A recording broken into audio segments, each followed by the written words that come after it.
The heavy footsteps of a man dragging a bloodied spear sent the crowd ahead into a panic, whispering among themselves about the monster. No, it was a real demon. He was the rumored warlord drawing closer. The commander shouted loudly, "There's only one enemy. Don't be afraid." He raised his sword forward, ordering his men that if they could kill him, they would win. "Come on, brothers, charge together." Just one blow, and the spears that had just pierced through were now tangled together. The commander was taken aback, shocked. "What is that?" Before he could react further, the legendary warlord soared into the air and pierced the head of the man right in front of his soldiers. They struggled in vain against this bastard, wishing he would just die. "I'll risk my life against you." They charged in unison, stabbing at Tsuji, but for him this was merely an instinct, something he had trained for every day. It was too easy to resist. After all, he had taken too much from everyone. With just a gust of wind in his hand, even though he was the sole survivor of it all, in the end, all the hatred and resentment from the dead, the one once called trash, met his end on the battlefield. That was the most glorious death of a tragic life. But was that the fault of fate, or was it a life predetermined? After death, a new life was reborn as a child. Tsuji had been reincarnated. Thus, the trash that everyone had once mocked had returned to the past. The story begins with our protagonist being reborn into his own body during his youth. After waking up, he was utterly bewildered. So I don't need to be reincarnated as a baby. At this moment, noticing a mirror nearby, Tsuji was shocked to see his youthful face reflected. It seemed he had been reborn as a teenager. If that was the case, it must be the time when he was still making mistakes.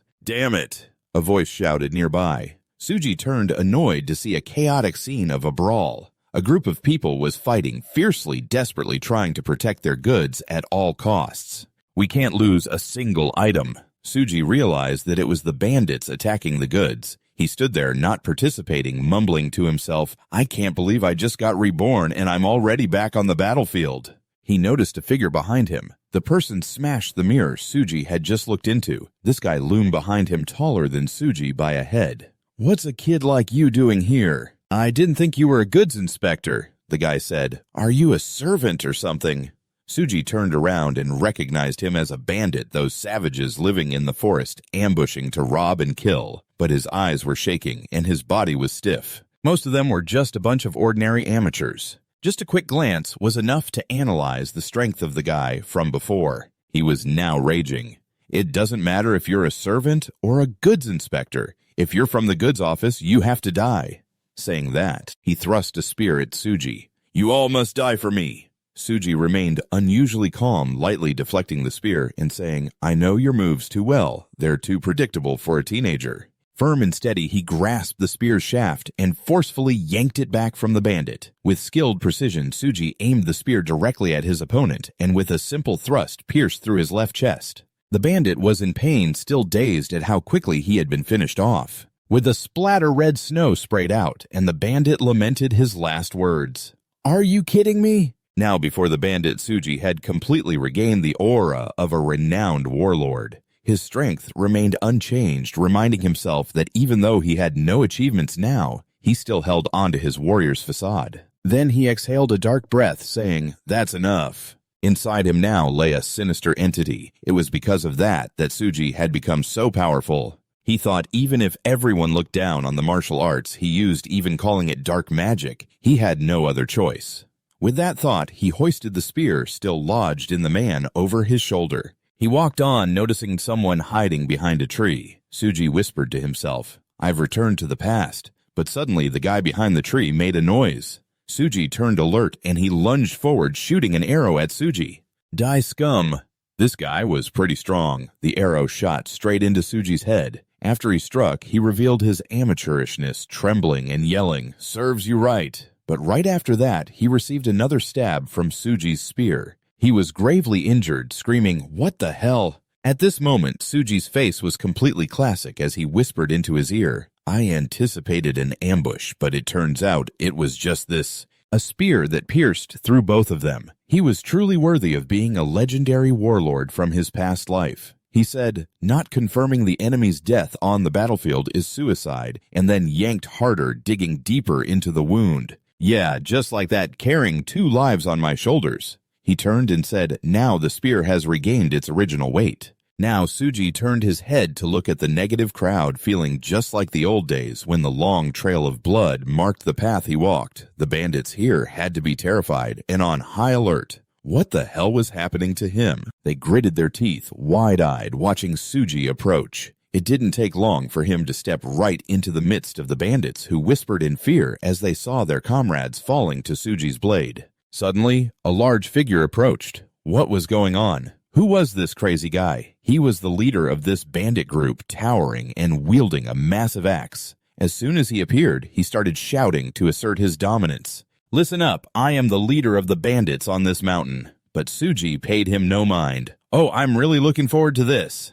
He seemed to go insane, screaming, "I will wipe that smile off your face," and charged at Suji with a powerful swing of his axe, but Suji remained completely calm. Suji simply sidestepped, and the axe struck one of his comrades instead. This guy was shocked to witness Suji's agility. He had to be terrified, dodging like a mouse. Suddenly, his expression changed to one of fear as he saw the two corpses of his comrades rushing towards him, accompanied by Suji's voice. "Your strength is indeed impressive. But is that all you've got?"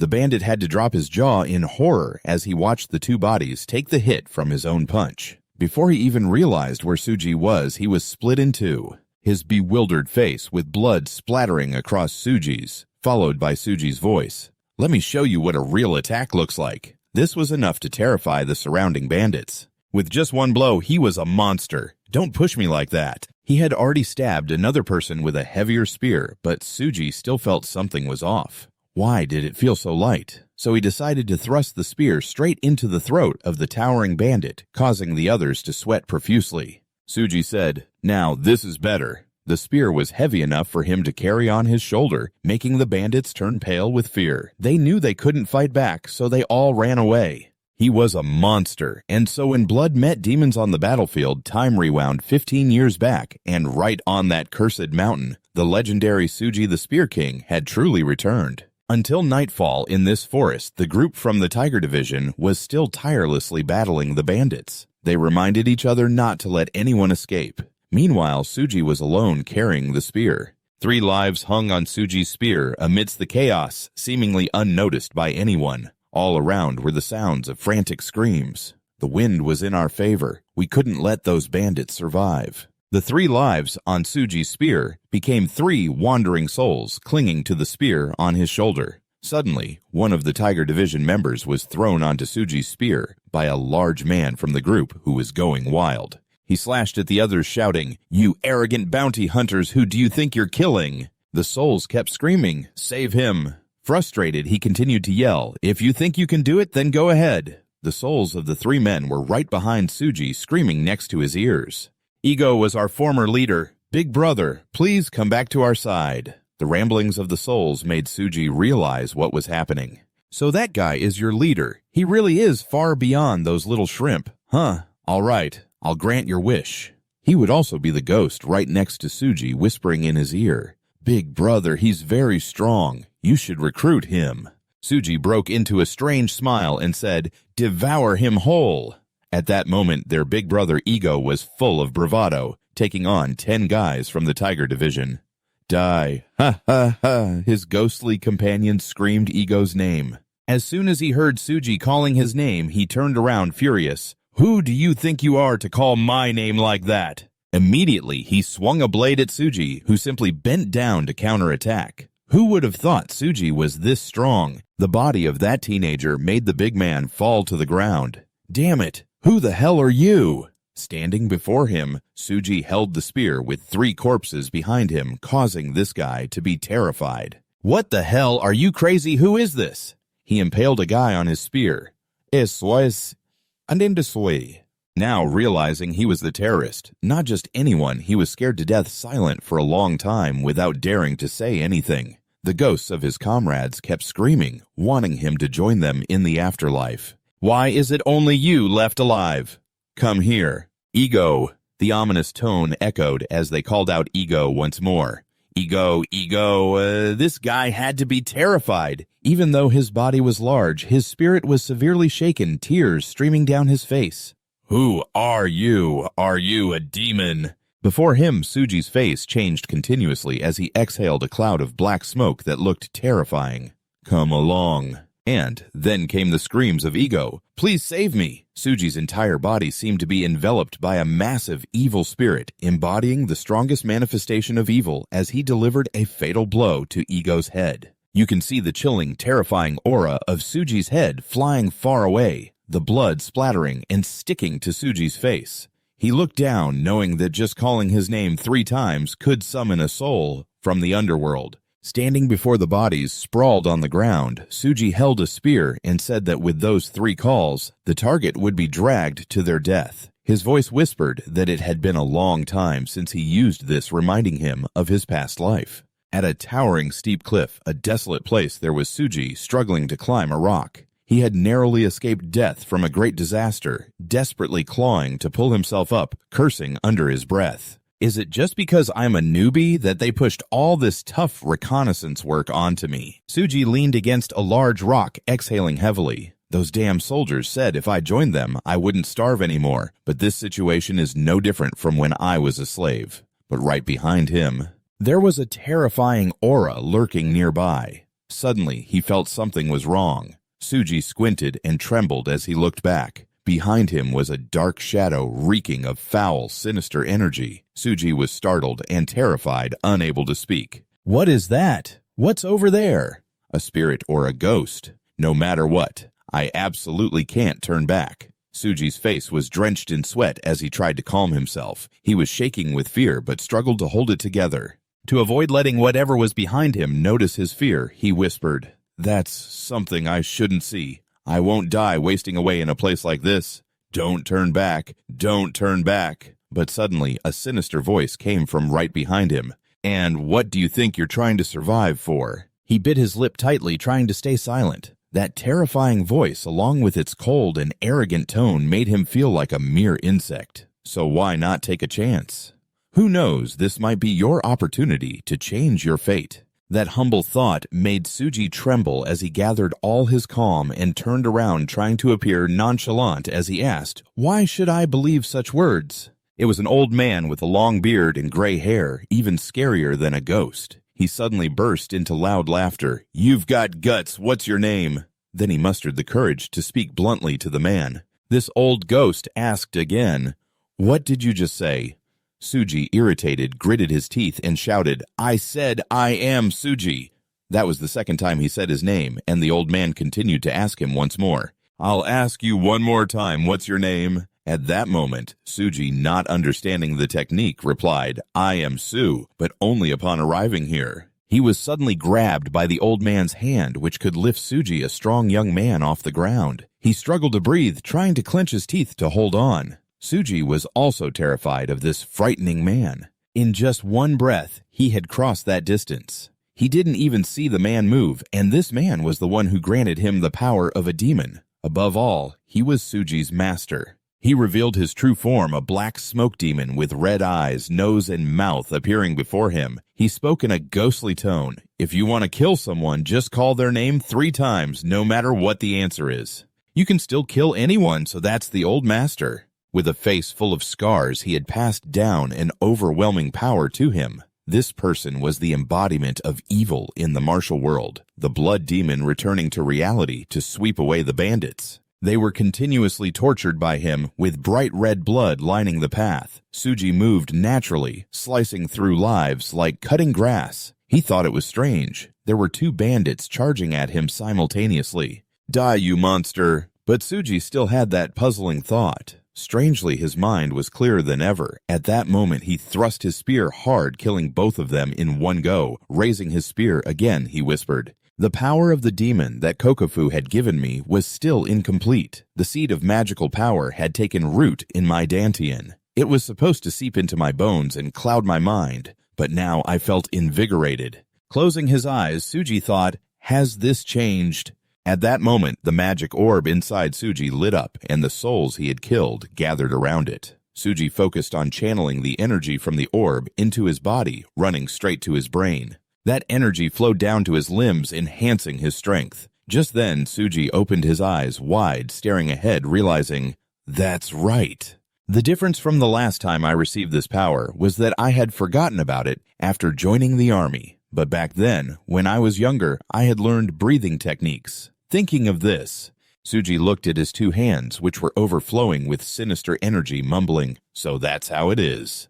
Thanks to that, I could maintain my consciousness and clarity of mind. What a strange coincidence. Remembering the words of his master from before, until you completely master this source of power, you won't be able to maintain your sanity. At that moment, Suji chuckled. If Kokofu knew about this, I wonder what his face would look like. I can't imagine what it would be like. At that moment, while lost in thought about his own abilities, someone approached, startling Suji. He slowly turned his gaze to see who it was, and right behind him was the entire delegation from the Little Tiger sect. They seriously expressed their gratitude, thanking him for saving them from a dangerous situation. The woman in charge subtly glanced up and whispered to herself, "I knew it." Just his presence was overwhelming. He had single-handedly taken down each bandit, and they couldn't let him leave. Suji turned around, his aura radiating fiercely, and asked, "What's going on?" The woman spoke up, "I don't understand why someone like you would work for our little sect, but if it's not too much trouble, could you continue to help us?"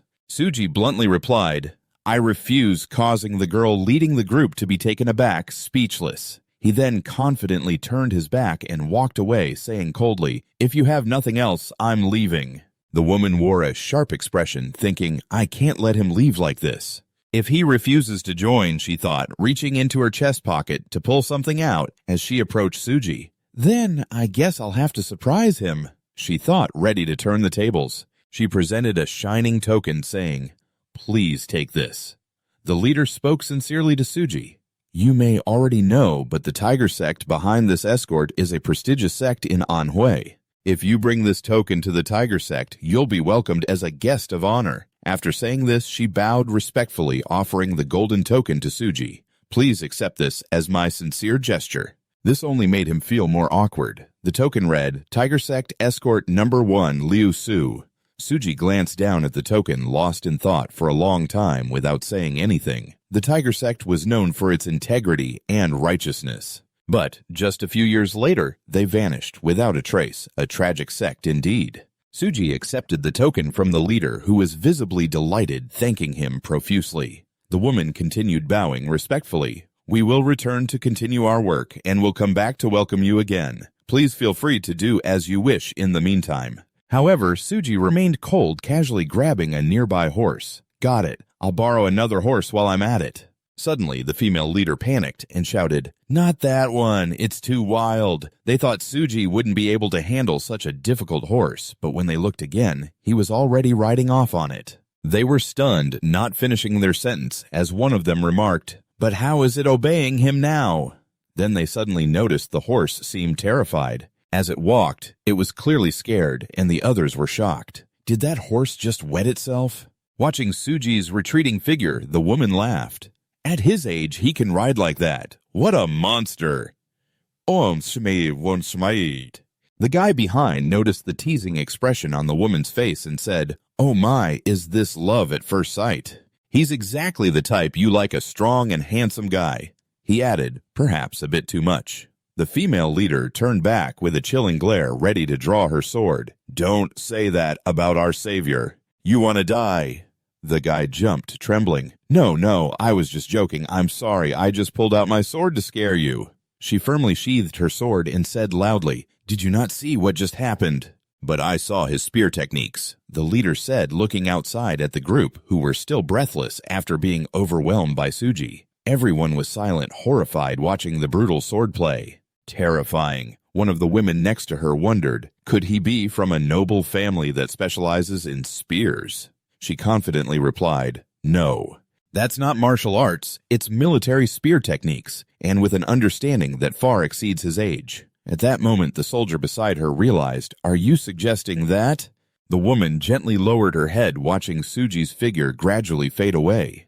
"Exactly," she said, her voice becoming more cautious. "He might be the son of a powerful military family. He's on a journey to gain experience after completing his training, trying to look cool, but in reality, he's completely off the mark. The female leader continued to speculate. His willingness to risk his life to save us means if he knows about the dangers of this sect, he definitely won't abandon us. After saying this, she closed her eyes and took a few deep breaths. In her mind, she whispered, "Please save the tiger sect from the claws of the dark sect." The scene shifted back to Suji, whose horse was still very frightened, trembling as it walked. It was urinating as it went, almost flooding the forest.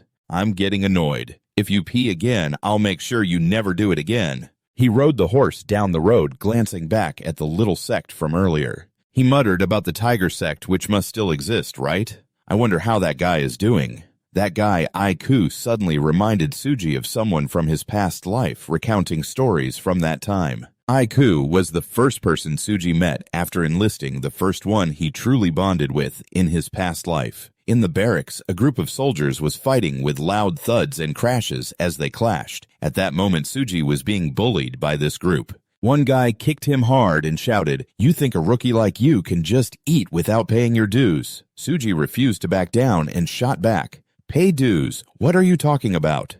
It was the first time he heard that, but this ugly big guy was using his strength to bully the weak. He twisted Suji's arm and said, "Newbies have to give up their food to the seniors. That's the rule. Unless you want to get beaten up, you better remember that." Just then, someone walked over juggling a rock in his hand and interrupting, "What a ridiculous rule. If he just got here, he should be the one to speak up." This man held a rock and wore a confident smile. "So you don't plan to take my food, huh?" Upon seeing this guy, the troublemaker exploded. "You've got guts, huh? Then let me smash that ugly face of yours." But just as he said that, the young man threw a potato hard, smashing the troublemaker's face. "What the hell is that, a potato?" Before he could react, Aiku, Suji's friend from his past life, charged in and landed a punch. "Eat this until you're full. If you still have teeth, I'll keep hitting your big face." Aiku was like a monster, and before the annoying troublemaker could respond, he was already writhing in pain on the ground. Once he realized the guy couldn't fight back, Aiku stopped holding the potato and threatening him. "You bullies think you can keep picking on people. Looks like you haven't had enough potatoes. If you want more, step up. I'll knock out every last tooth. Anyone else want potatoes?" The people around started to back off. All right. Let's go." Suji stood up and said, "You shouldn't have interfered. I was fine." Suji's words surprised Aiku a bit. Then with one hand biting half a potato, he tossed the other half to Suji and said, "If you want to live, eat up." Suji caught the remaining half and looked at Aiku, thoughts racing in his mind. It was the first time they met. While munching on the potato, Aiku asked, "Did you hear what I said earlier?" "I'm your senior," Suji replied, his face cold and skeptical. When he first met Aiku, he introduced himself. "I'm Aiku. What's your name?" He was Suji's only comrade, more like a sworn brother.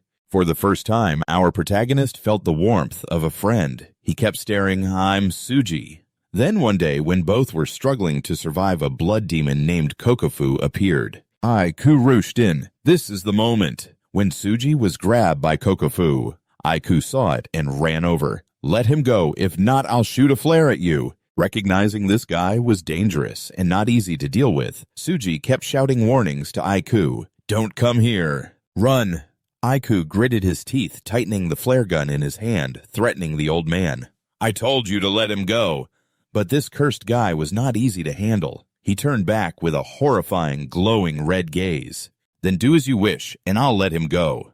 This statement directly challenged Aiku, who charged at him in a frenzy. At the same time, Kokofu reached out as if to grab Aiku, pouring all his strength into saving Suji. Aiku screamed wildly, contrasting with Iluka, who remained calm like a gentle autumn breeze. He merely smirked and said in a deep voice, "What's going on? I've given you what you wanted." Not satisfied, Aiku, in a frenzy, gripped the flare gun ready to jump in. At that moment, he could no longer contain his emotions. "You're a damn bastard." But just as he was about to throw it, Suji shouted, "Stop!" Aiku turned his head in surprise to see Kokofu had dropped Suji into the abyss. Luckily, Suji managed to cling to a rock and save himself. He shouted back, "I'm fine, don't worry about me." "You better run. I'm not planning to kill you just yet, so listen up. I have a proposition for you two. If you bring me a type of herb that can heal internal injuries, I'll grant you the power to survive." Both brothers fell silent upon hearing this, as if they shared the same thought and hope. He continued to urge them in a threatening tone. "What's your answer, Suji and Aiku?" They exchanged glances. Both bowed their heads as if understanding each other. After all, they had no other choice. In the end, they accepted the proposal. As Kokofu turned and walked into the cave, they were unharmed. They stood there bewildered, watching Kokofu's next move. He said, "Your gaze isn't bad. There are beings called gluttonous spirits. They are the souls of people devoured by tigers falling into the abyss of demons. They are fiery souls that become minions, offering other souls to elevate their master's spiritual realm. The technique of demon summoning is based on a similar principle. They absorb the karma of the dead.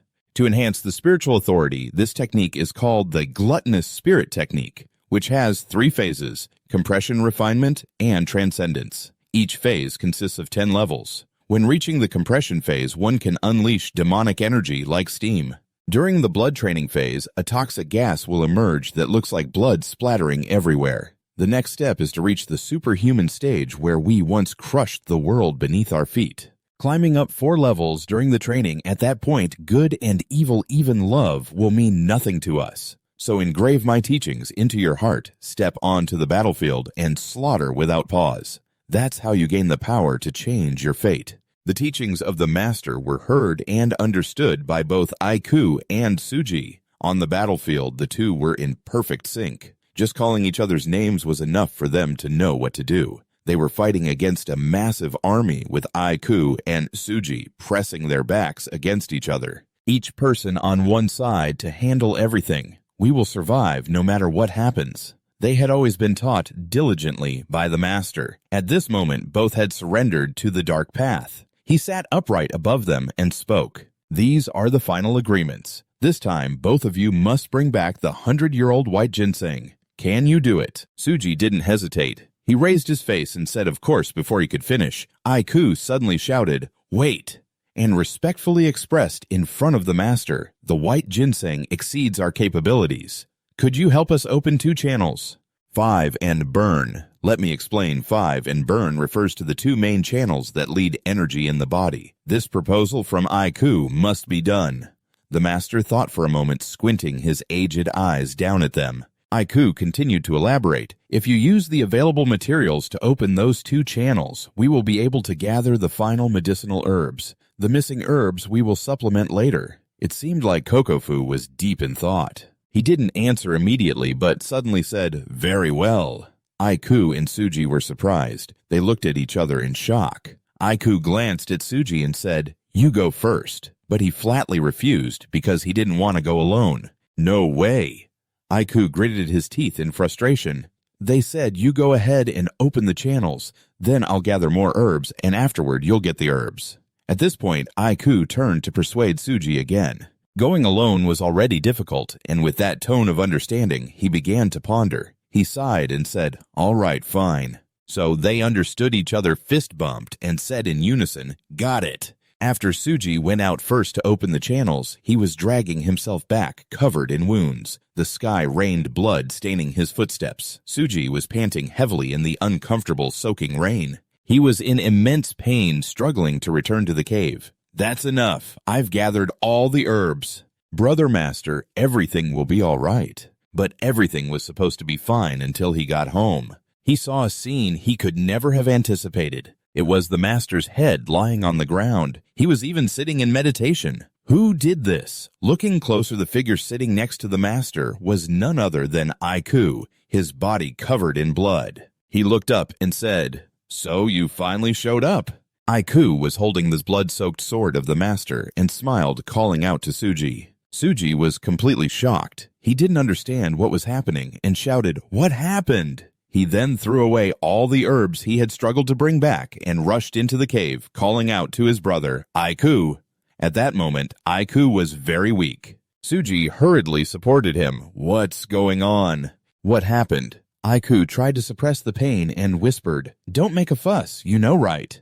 The master never intended to let us live from the beginning, so we had to act before being killed. That's all. At this moment, he realized, so that's why you made me go first, right? He thought about it. All his acupoints had been destroyed, and the dark energy had completely vanished. So he had planned for suicide from the start. At this moment, Aiku stepped forward looking at Suji with an unending sense of regret. Suji could no longer hold back his emotions. He frowned and shed painful tears for his only friend in life who was about to leave. Aiku, in his dying breath, said, "Don't cry. Killing an old man half alive is nothing. Suji, do you know why I let you live?" Suji, in a confused state, replied, "How would I know?" Aiku spoke sincerely, "Because you were once a warrior of the Tiger Bureau." Suji lowered his gaze, feeling a deep longing for Aiku as he continued, "I am the last surviving member of the Blood Tiger sect that has been wiped out. You once said you would become a warrior for the Tiger Clan for a while, right? And you mentioned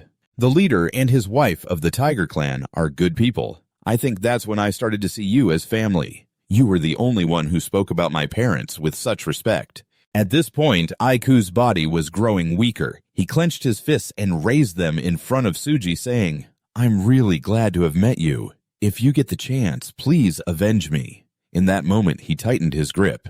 It felt like he was willingly fulfilling a promise. As Aiku returned to reality, Suji held on tightly to the reins. He was now moving towards Anhui City, lost in thought. "In this life, I will ensure that hatred never has a chance to exist. From the very beginning, the first thing I must do is prevent their destruction. Before this, I saved the Tiger Clan's financial resources, so perhaps the timeline has begun to change, but that's still not enough." Before long, Suji arrived at his destination. He looked up at the gate of the house. "Is this the place?" Saying that, he jumped down from his horse lightly. He casually asked a passerby nearby, "Hey, what's this place?" The man turned red and was startled. "Huh, what do you want?" Suji pointed his finger coldly and asked, "I just want to ask one thing." Suji's attitude made the butcher irritated. He had already been in a bad mood and hit Suji, shouting, "Don't mess with me, punk! Who do you think you're talking to?" Just some nameless kid showing up out of nowhere. But just as he said that, Suji grabbed the man's head. He was terrified and said, "Let go, just answer my question. After taking a beating, you'll understand what life is really like." He stood in front of the man and asked directly, "It's been a while since I returned to Anhui. That small Chow residence over there is the Tiger Clan, right?" The man nodded. "Yes, that's correct." Suji then asked, "The leader is Ko Jenner and his wife is Sa Jen, right?" The frightened man shouted, "Yes, that's right." Suji continued to clarify, "So their son is named Ko IQ, is that correct?" The chubby man immediately denied it. No, that's not right." This completely surprised Suji, who exclaimed, "Wait, are you saying their son is not Koiku?" The chubby man nodded, looking scared and stammering, "That's right, but..." Suji began to doubt life itself, pondering for a long time. "Don't tell me that reversing time has truly changed reality as I once knew it. It can't be. I've checked everything else. Everything matches my previous life, so what's going on?" He aggressively grabbed the butcher's collar, warning, "You better tell me the truth. What if I go there and actually find someone named Aiku?" In that case, the man panicked and stammered, "Of course there are. But I also encountered some guys who like to mess around." Suji was furious, feeling like he was about to explode. "Didn't you just say there wasn't?" The man, frustrated, shot back. "But you just asked if the leader and his wife had a son named Aiku." Suji muttered, "Well, yes." Then the butcher exploded in frustration, shouting, "Why did you turn a young girl into a man before she even got married? The Tiger Clan has no sons, only one daughter." This revelation shocked Suji even more. The man yelled in front of him, "Miss IQ is a woman, unbelievable." Suji was completely stunned and shocked. He couldn't imagine how this situation would unfold next. He held on to the hope of reuniting with a close friend who had been through life and death with him. Little did he know that when he found out about his friend's background, it would turn out to be, hearing that his brother was a girl completely shattered Suji's mood. It was ridiculous. Aiku was a woman. He kept scratching his head and body, unable to comprehend this twist. At that moment, he pulled out a token he had from before, murmuring, "If I show this token, I can enter the Tiger Clan to verify. But if we do that, it will affect the plan. There must be another way." Suddenly, while wandering around, a man burst out of the door shouting. Suji was startled and glanced over. This guy suddenly pointed his finger and turned red in the face. "You big bully, you just showed up like nothing happened. You jerk." This guy grabbed Suji by the collar and started talking down to him. That's why you can't be trusted with any tasks, you little wanderer. Suji kept his icy demeanor. This guy frowned in annoyance. I told you to clean up the horse manure, and yet you ran away. What's up with that? He dragged him straight into the house, cursing all the while. Where are the others? This damn dog is too heavy. You all come out here. Suji didn't care what he did. He was lost in thought. There seems to be some misunderstanding here, but actually it makes perfect sense. Suji was dragged into the horse stable by the big guy who stood in front of him and clearly stated, "Listen up, I'm Yu Tuyen and you're in charge of the horse stable of the Tiger's Den. Your job is just to clean up the manure and feed the horses under my command." The fat guy continued to act superior, saying it was better than living on the streets. I explained everything 2 days ago. Do you remember Suji cold as ice? He replied firmly, I don't know. Does that guy in charge even realize how crazy he sounds? He turned his head to examine the situation, rambling on with his poor reasoning, and even argued with an adult. This kid must have some issues if he can't even remember that he's been eating leftovers and sleeping in the horse stable. Then he crazily leaned in close, saying that they were from a sect that didn't need him, but the sect leader took pity on orphans like him and took him in. So don't run away just because it's tough. Just do your job properly, all right. But Suji only coldly replied, Got it. Outside there was a loud clattering noise. He quickly turned his head to look and saw a horse outside the fence trying to cause a ruckus. It kicked and jumped in, immediately smashing the wall. The manager was knocked over by the horse and fell to the ground, clutching his leg and screaming. This horse seemed to be acting strangely. Its whole body was red. Was something agitating it? Suji simply kept his distance from the black horse. He observed it causing chaos and wondered why it suddenly acted this way. Where did it come from? Inside the horse enclosure, everyone was in a frenzy because of the horse's rampage. Even Suji was curious. In the distance, there were two men. One was a pale-faced young master who looked pleased. Indeed, it's a top-notch horse. These two seemed to be wealthy. One was the pale young master, and the other was a bodyguard beside him, looking aristocratic. He waved a fan and said, I spent enough money to buy a villa. But it's still hard to tame. It's really fierce. The bodyguard drew his sword and said, Young master, it seems one of the kids in the horse stable has been injured. Hearing this, the young master, who valued horses above all, waved his fan and casually remarked, It's no better than a dog, just throw it some feed and let's go. So the injured manager had to rely on the two to watch over the horse stable. They carried him away, and they watched the young master with the fan, feeling frustrated but only daring to curse under their breath. That pervert, what's he doing here again? Suji noticed this situation. He glanced over, thinking about how in his past life he had heard someone say that this guy was behind the downfall of the Tiger's Den. At this moment, the young master was reveling in his situation, continuously waving his fan and speaking arrogantly. Just being seen by them made him feel dirty. But while he was at the gate of the Tiger's Den, someone came out having heard that guests had arrived, so he hurried over, only to find it was the wealthy young master. The leader of the Tiger's Den had the guts to come out personally. What are you all doing here? As soon as he saw the leader, the young master bowed respectfully, saying, I have only one reason to come here, dear father-in-law. Of course he lifted his face with a smug look and said, I'm here to visit my future fiancée. As soon as he mentioned the beloved daughter of the Tiger's Den leader, the leader's face showed clear displeasure. He scoffed loudly, If you're talking about anyone, I don't recall agreeing to any marriage. He looked up at his future father-in-law, and according to the young master's whims, he arrogantly stated, But when Aiku turns 16, I will hold the wedding. Who knows why? But the young master's words left the leader of the Tiger's Den with no choice. He gritted his teeth, trying to endure his anger. After saying that, he snapped his fan shut and began to speak rudely about the wedding between him and IQ next year. It has already become a topic of gossip all over the region. Even the kids in the village sing songs to congratulate me. The leader was straightforward and clearly expressed his disgust at the sly face of the young master. You're the one spreading that rumor just to ruin my daughter's future, aren't you? Hit right in the dark heart, he was a bit startled, but then quickly revealed the attitude of a petty person. Leader, is this a joke or for real? When he was hit with the truth, he was a bit taken aback, but quickly revealed the attitude of a petty person. Master, is this a joke or for real? Our clan is in no way inferior to the Ko clan. Do we have to struggle so hard just to save the daughter of the tiger's den? This only fueled the master's rage. What did you just say? He widened his eyes, and at that moment, a clear voice rang out. Well then!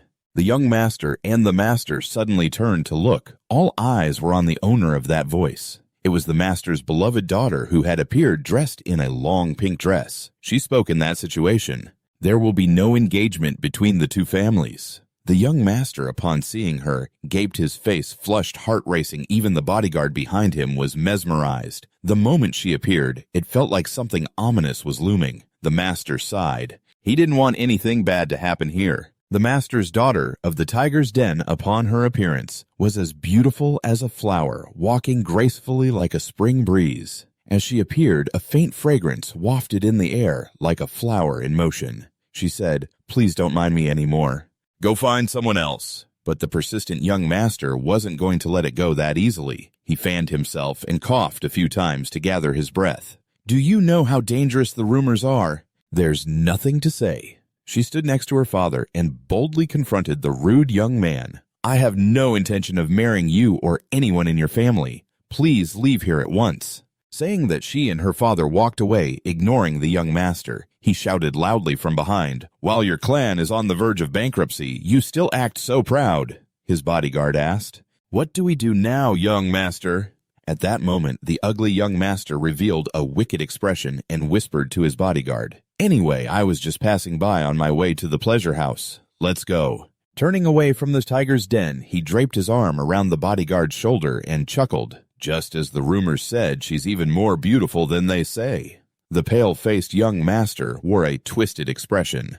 "Now, do you understand why I'm so infatuated with her? With beauty like that, they say her IQ is a beauty that could lead a nation to ruin."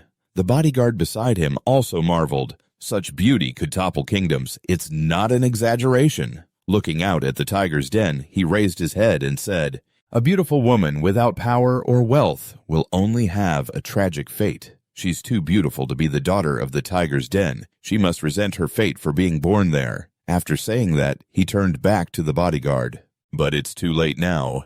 A handsome villain like me has set his sights on her." The bodyguard spoke with a flirtatious and cruel tone. "Poor thing, ha ha ha."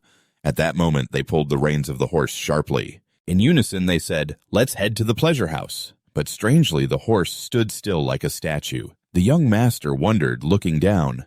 "What's going on? Why won't it move?" The bodyguard nearby also didn't understand what was happening. He examined the horse, wondering if it was sick. Suddenly, he discovered that the horse had a problem, frothing at the mouth and its face turning purple. He shouted loudly, and immediately the horse collapsed to the ground. The young master sitting on it was thrown off landing hard. The bodyguard rushed over to help the young master, who had fallen painfully confused about why the horse had a problem. He shouted, "Why did the horse suddenly fall like that?" "Where are those kids watching the stables?" Outside, there was a figure of Suji nearby, holding the bloody liver of the horse in his hand. He had used the magic of the fox spirit. Suji whispered, "It's useless. I took its liver without leaving a trace. You will never know why that horse died, but it's all because of him." It turned out that Zhao Tai Han was the one behind it all, the real reason for everything. Don't say that the downfall of the tiger's den is due to a power struggle with the master. In fact, he is the one pulling the strings in the shadows. Did she know that? Of course she did. That's why she viewed her beauty as a curse. Thinking of this, Suji could no longer contain his anger. He squeezed the horse's liver in his hand, feeling completely frustrated and resentful for his friend from a past life. He told himself, "Now I understand why she would self-immolate her own face like that." He didn't need to hesitate any longer to take revenge for his brotherhood. So, Suji moved quickly like sand, while the Zhao young master and his guards were still panicking. He swiftly jumped over the walls of the mansion. "From now on, I will act very quickly." Suji jumped onto a nearby branch, observing the movements of the two shameless ones while they were unaware, casually chatting on their way to the pleasure house. Transitioning to Hui Province, Naimatsu County. Here is Suji's shadow as he strides down the road surrounded by sounds of singing and festivities. The dinner is ready. "Hey everyone, are you drunk again? Get out of here right now. How dare you talk to your husband like that?" Suji wandered through the streets, moving silently in the darkness, heading towards a sealed house. The sign on the door read Agricultural Tools Store. Looking around, Suji sighed. It had been a long time since he was back here. He said that and opened the door. Inside, there was the silhouette of a man and a large pot. Everything inside was in ruins. The man asked, "Who are you?" Suji narrowed his eyes and simply said 2 words, "Suji." The old man, missing a leg and an arm, was gravely injured. He was sipping wine alone in the ruined house and looked up, saying, "Does that name sound familiar?" "I think so. Let's get out of here."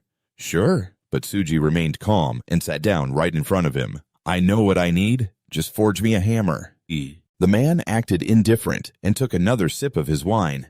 "Are you serious?" Suji said. "Make the handles 17 inches long with 4 heads shaped like spheres." Upon hearing this, the man suddenly looked up. "You can't nail with that." But Suji replied straightforwardly, "I'm not using it to nail." The man tilted his head, asking if there was anything else. Suji began to clarify, 2 long ones, 18.5 inches, using crocodile skin, and I need a weapon forged to standard weight. Hearing this, the man agreed to make it for Suji. The man asked further, "A sword or a spear?"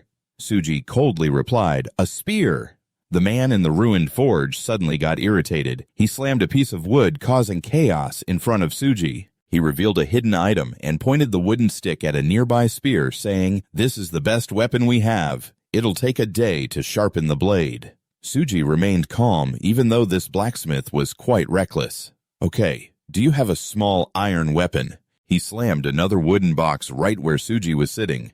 "Of course we do." The box right under Suji had a lot of iron. He looked over and said, "Oh, that's good. I'll take all of this." So he got completely serious about the work. The man immediately asked, "Where should I deliver it?" Suji replied, "I'll come pick it up myself." Saying that, he looked straight into Suji's eyes and assessed, "You seem quite fiery, but this will cost quite a bit." Suji asked directly, "Just give me a price." After a long silence, the man thought and said nothing. In front of Suji, he frowned and said, 3 days ago, my daughter died." Suji noticed this and almost understood the blacksmith's intention. He realized that Suji was not an ordinary person. The man looked up at his bloodied face and quietly asked, "Is there any way to bring her back?" The pain of a father losing his child was still fresh. That rough hand rested on Suji's shoulder. Seeing this pitiful situation, Suji thought for a long time before saying, "You smell strongly of blood.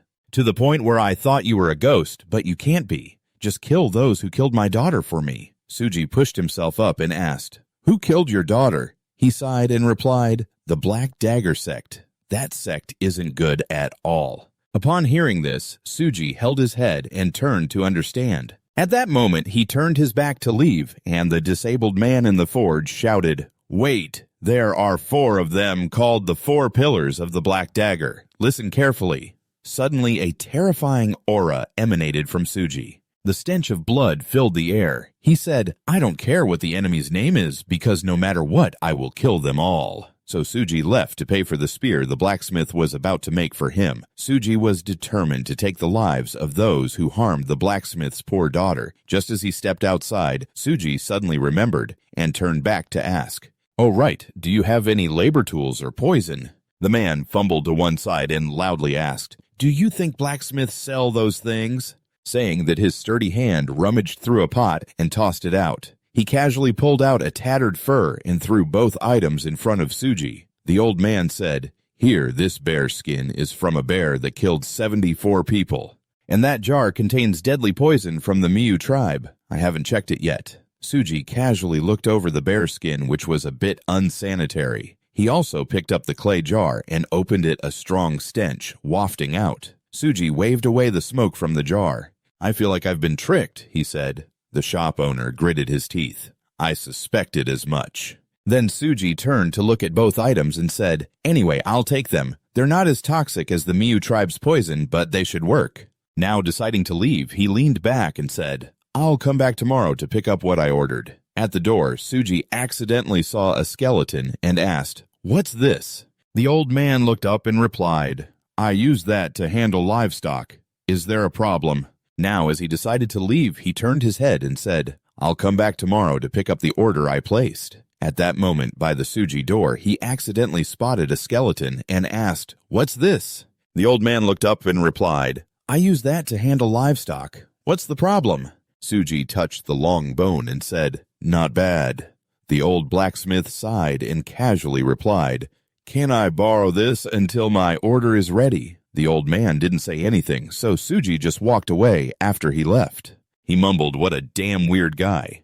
Could he really be a demon? No, it doesn't matter if he's a demon or not, as long as he helps me take revenge for my daughter. My life isn't worth much right now." The man was heavily bleeding with red blood flowing from every part of his body. He coughed for a long time, transitioning to the main gate of the Black Blade sect where 3 guards were standing watch. Looking ahead, a strange dark figure was approaching them, a blurry silhouette in the mist, revealing the outline of a man gradually getting closer. "Who's coming here?" The guard in front stepped forward, blocking the path. "Hey kid, we're having an important meeting. You can't come through here." "What are you holding? It smells terrible. Get out of here without saying a word." Suji raised the bone and slammed it hard into the chatty guard, sending him sprawling backward. "Did you not hear what I said?" Before he could finish his sentence, the guard received another blow that twisted his neck. He spat out blood, scattering it everywhere. In no time, these two had become part of the ghostly association behind Suji, while the others yelled in panic. "Who is he? Does he have a horse bone in his hand?" Before they could even recognize what it was, the guards were continuously struck on the head. They couldn't resist. Moments later, right at the city gate, the only weapon in hand was a horse's leg bone. Suji had taken them all down. He looked at it and clicked his tongue. Seems like it was useful after all. Suji looked up at the sign and muttered, having already let more than half escape in the previous battle before reversing time. And then he was counterattacked, suffering significant losses. But thanks to that, I finally understood how he escaped. This time I will kill them all one by one. So Suji opened the door and walked in confidently. Taking down each one with every step, the cries and wails echoed along his path. Inside, Suji stepped up to meet a guard who came out to block his way. As soon as he saw Suji, he stepped back in fear. But with just a light blow, he didn't even look at his opponent and took him down instantly. Suji was focused ahead, stepping inside, ignoring the numerous bodies lying around. He was planning to stain the Black Blade sect red as well. At this moment, he caught the strong smell of blood in the mansion, and a man's voice shouted, "What's all this noise?" Fixing his irritated gaze on a fighter from the sect who seemed just to have woken up, he looked around disdainfully and said, "Just a kid. Who are you to come in here and cause a ruckus?" Following him was a bald guy and another person. As soon as this guy saw Suji, he started boasting, "I was having a good sleep until you ruined it." The one-eyed man stepped forward and said, "The sect leader is meeting with guests. I'll deal with you quickly." Suji thought all of these guys are at level 3 or 2, so they must be. He glanced over and said in a deep voice, "Are you the Black Blade 4? This tone made the first guy feel annoyed. He charged forward. "You dare talk back to me, kid." Suji kicked him right in the groin, causing him to double over in pain, looking at the dark figure inside and wondering, what the hell is this? Then he charged in and attacked the others behind him. The previous guy, in agony, clutched his precious parts in despair. A guard with a sword behind him stepped back and became more cautious. "You bastard!" Little did he know, Suji was using a surprise attack. Before he could even draw his sword, Suji's fingers jabbed straight into his eyes, blood spraying out. His screams could be heard from 7 villages away. "Ah, my eyes!" Suji jumped up and continued attacking the one-eyed man and the bald guy. Both of them, with their swords drawn, leaped in to attack Suji. This damn kid raised the horsebone and slid his foot across the floor to delay the force. Using that move, he hurled the horsebone with tremendous force, aiming right at the face of the one-eyed man. As he charged in, he lost his momentum. The horsebone struck his face, causing severe injury. It flew down, spinning several times, and then returned to Suji's hand. He skillfully caught it and jumped high at lightning speed, leaning back towards the one-eyed man. He was about to deliver another blow from behind, while this guy was screaming, "Oh my God, my eyes!" Suji then delivered a powerful strike to the back of this guy, slamming him down hard against the floor, making him scream in agony. Over here, the guy got kicked in the stomach and cried out in pain. He bent down, glaring at Suji in frustration, but couldn't do anything. Ba, gathering all his courage, charged in for a one-on-one fight with him. "I'll make you feel the same pain I felt." He intended to grab Suji's jewels with both hands, but it was too late. Suji jumped up quickly, keeping his distance from this big guy while he continued to charge at him. It's funny how all this time you only knew how to steal from others. Now that the tables have turned, you're feeling the pain. Huh? Suji struck hard at a nearby precious vase, shattering it right in front of the big guy. He quickly raised his hands to shield himself, but the shards cut into his face, causing him harm. Suji slowly approached, his tone extremely dangerous. "Is this all it takes to drive you insane? I'm here to take your souls, not just for a few trivial items." Suji lunged forward and delivered a powerful blow, crushing the head of the guy from earlier. Blood sprayed out, shocking him. Now his face was pale and green, whispering, "What the hell is this crazy guy?" Even in the cult, no one fought as ruthlessly as this. Charging straight in with a horsebone as a weapon, this guy was truly a monster. The monster in this guy's mind was right behind Suji, along with the souls of his fallen comrades that he had collected. Carrying the horsebone on his shoulder, he walked closer. Everywhere he went, the blood of those he had killed spilled around him. He could no longer hold the sword in his hand, so Jun was struggling but trying to resist. The moment he saw Suji's cold gaze fixed on his face, he was completely terrified and lost all willpower. He screamed, but still had to fight back, stepping back and gripping the horsebone tightly. The old guy kept making it hard for him to move, and the more he looked, the funnier it became. Suji slightly opened his mouth and exhaled a foul, dark aura. Ha ha ha. He just stood there, and with a light strike, the bald guy rolled over in front of him. Just a light hit from him made the guy slam against the wall behind, creating a large dent. This guy kept crawling backward while Suji advanced slowly and terrifyingly. The bald guy gritted his teeth in rage. Where did this bull-strong guy come from, bringing a horsebone to kill all of them? He asked, "Who are you? Why are you here?" In the heat of bloodlust, with a strong aura reeking of blood, Suji replied, "I'm the blacksmith." Hearing this, the pale bald guy understood. What, the blacksmith? A swing of the horsebone passed right by this guy's face, blood splattering everywhere. Suji ended the lives of 4 plague bringers in a flash. He had neatly wiped out the 4 masters of the Black Sect. Suji stood there, surrounded by their souls, then turned to leave. He muttered to himself, "That should be enough for revenge, right?" The shopkeeper's souls followed him one by one. At this moment, as dusk fell over an ancient castle, 2 influential people inside were discussing. "So, the mission has failed."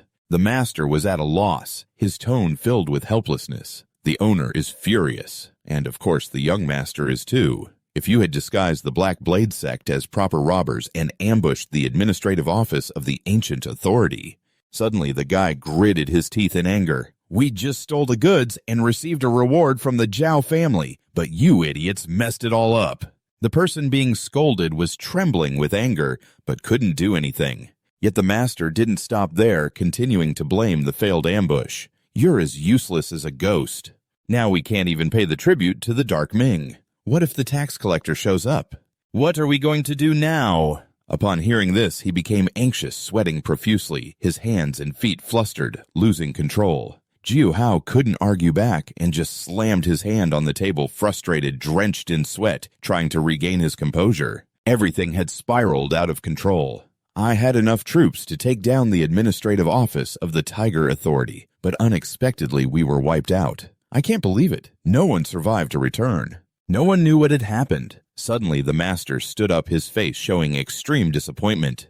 "We should have sent one of the 4 great masters of the Black Blade from the start." Jiu Hao was frustrated about the past, but there was no way to change it.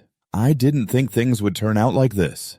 Then Jiu Hao, growing angrier, blurted out something that made him pause. "If you had told us from the beginning that the guards of the Tiger Authority were this strong, we wouldn't have ended up in this situation." He felt the master was turning against him. The master became increasingly irritable. "Are you saying it's our fault?" He couldn't accept it and slammed the table, reminding him to clarify. Then, feeling uncomfortable, he used a warning tone. "If there's another failure, everyone will die, got it?"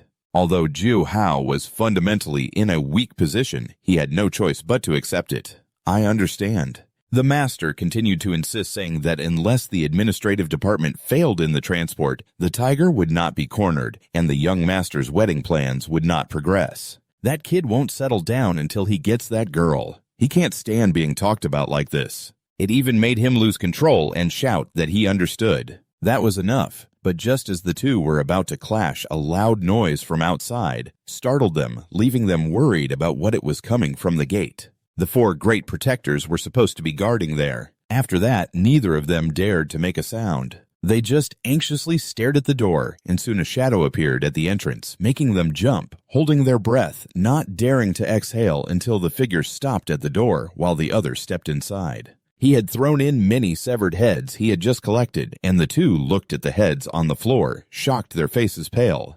The master had already entered a state of war at any moment. The heads of the four great protectors, not to mention the righteous faction sending experts, looked at the whole body of that person radiating killing intent with cold, sharp eyes looking at them, making the master nervously fumble with his pants and stammer an explanation. "Wait, I'm from the Zhao family. I have nothing to do with the Black Blade. I'm just here to negotiate." Just that, but Suji remained silent, then spat out some slime and began to attack him. At this moment, the master still didn't realize anything and thought, with this scene, you must be here to wipe them all out, so let me lend a hand. After feeling the rising heat, he shouted, "What the hell is this?" Then he covered his eyes in horror and stepped back. "What the hell are you doing? I told you I'm from the Zhao family. I'm not from the Black Blade." However, Suji didn't care, just recalling what the gang leader had once advised him. A master of high-level demonic arts is called a demon destroyer, and the blood of a demon destroyer is highly toxic to martial artists. Suji sneered, wiping the syrup still on his mouth. Although it wasn't lethal like the true poison of a demon destroyer, it was enough to sting like chili powder on a wound. The master couldn't hold back anymore and grabbed his knife to counterattack, shouting, "What the hell is wrong with you?" However, Suji easily dodged to the side, successfully avoiding this sudden slash. He looked back at the master and assessed his martial arts to be quite good, but still not comparable to the four great protectors, though. A second later, Suji immediately stopped holding back and activated his power. The two of them were shocked by the scene, unable to believe it. Is it magic? Neither of them expected that a kid could possess such overwhelming power. Knowing he had no way out, the master recklessly jumped up, slashing wildly at him. "You're not a righteous person. You're a mad demon." But Suji was not someone to be bullied. He quickly bent down and struck the master's ankle hard with a bone in his hand. After knocking him back, he prepared to strike again. He terrified him by slashing hard at his chest without hesitation. However, that was not enough to satisfy Suji. He swung his hand hard once more at the master to ensure he couldn't fight back. After that powerful blow, there were no more screams, only blood flowing all over the floor. Witnessing that inhumane move, Zhu Hao could only stand still, stroking his face, crossing the line of ideals and morals between good and evil. They were embodiments of evil, the common enemy that all martial artists had to eliminate, yet such a monster appeared in the Black Blade. Thinking about this, he began to feel fear, his face pale, leaning against the wall, secretly wanting to escape. Those who used demonic arts were just beasts. Until they reached a certain level, they only knew how to kill while he was still distracted by that Zhao guy. Zhou Hao quickly launched an attack, opening a secret door to escape and contact the Dark Alliance. If not, the Martial Alliance would do. But life is not a dream when Suji followed closely behind, coldly calling out, "Zhu Hao," causing him to jump and stop. Suji approached, radiating killing intent, asking, "Is that really you, Bindi?" Zhou Hao, frightened, didn't dare to turn around, thinking, "Wait, this guy still has his wits about him." Even after mastering demonic arts, he remained clear-headed. Wasn't that a peak-level expert? Seeing the fierce aura surging out from Suji's body, not only that it was becoming more bloodthirsty than ever. Thinking about this, he broke out in a cold sweat. He was still controlling the demonic energy within him. Seeing the fierce aura pouring out from Suji's body, it was clear it was becoming more bloodthirsty than ever. Moreover, thinking about this made him sweat. He was still managing to control the demonic energy within him. After this incident, Zhu Hao had no choice but to repeatedly bow his head and plead for mercy. "Please forgive me. If you spare my life, I will do anything, even tell everything to keep my life. Today is the deadline to pay tribute to the Min sect. If anything happens, I will lose my life right now. Ju Hao emphasized, making sure he caught his attention, knowing that he would also face trouble. Looking at Ju Hao's reckless behavior like that, he also gave a bit of praise. This guy is sharper than I thought. Then he spoke up. Then drop your martial arts, causing the man to pause and ask back. What drop my martial arts? Suji displayed irritation, making him even more scared. If you refuse, I will kill you right now. Hearing these words made Ju Hao extremely hesitant. Giving up his martial arts felt like death. I didn't expect him to risk it all and draw his sword to charge at me. At least he should put up some resistance. However, Suji anticipated this and drew his weapon, mocking him. I knew it. You're just a coward who likes to talk big. Without any hesitation, Suji swung his staff down towards him, but unfortunately, it only grazed the top of his head. At that moment, Ju Hao jumped to the side, holding his head, and coughing. After witnessing Suji's martial arts, he gradually realized. This aura. Turns out you're not a top-tier master, just a second-rate martial artist who dares to deceive me. Hearing such mocking words about himself. But he remained calm, not taking the bait. What a joke. Then Suji immediately activated his innate ability and said, with this cleaning up, the black blade will be much easier when the time comes. A wound on his head gradually opened up, and while he was feeling proud, suddenly he couldn't stand upright. Stumbling, he realized that he wasn't a master of pleasure at all, just a second-rate swordsman who dared to deceive him. The more he spoke, the more dizzy he became, and at this point, Ju Hao finally realized, unable to hide his doubt. No way, he must have pulled some trick in that last strike. At this moment, Suji carried the bone on his back, calmly walking towards him, glaring. I should thank you. Normally, you would be a troublesome opponent. But since you understand it wrong, everything is much easier. After saying that, he unleashed his demonic energy towards him, making it impossible for him to resist. The red demons kept whispering, you will die, and so will you. Let's die together, Captain. Unable to maintain his composure, Ju Hao had no choice but to swing his sword wildly. Regardless of whether his strikes hit or not, Suji was still cautious and easily deflected several of his attacks. After blocking, Suji didn't forget to return a heavy blow to Ju Hao. He took a hit but stubbornly charged forward, wanting revenge. Damn it, he thought he had succeeded, but Suji easily dodged it in just a few seconds. Seeing this scene, he was furious, grinding his teeth. What the hell is this? Watching each of Suji's fluid movements left Ju Hao astonished. His movements were wild yet disciplined, like an assassin, while still carrying the demeanor of a true warrior with unpredictable actions. Created to kill enemies in any situation, the more Ju Hao observed, the more he analyzed like a demon on the battlefield. But while he was deep in thought, the strike was already close to his face, and he had no choice but to brace himself. Suji's blow knocked him back, rolling away. After finishing the job, Suji temporarily allowed him to rest, to save energy for later. However, when the items in the room were thrown around, a piece of paper flew into his face. Suji instinctively grabbed it.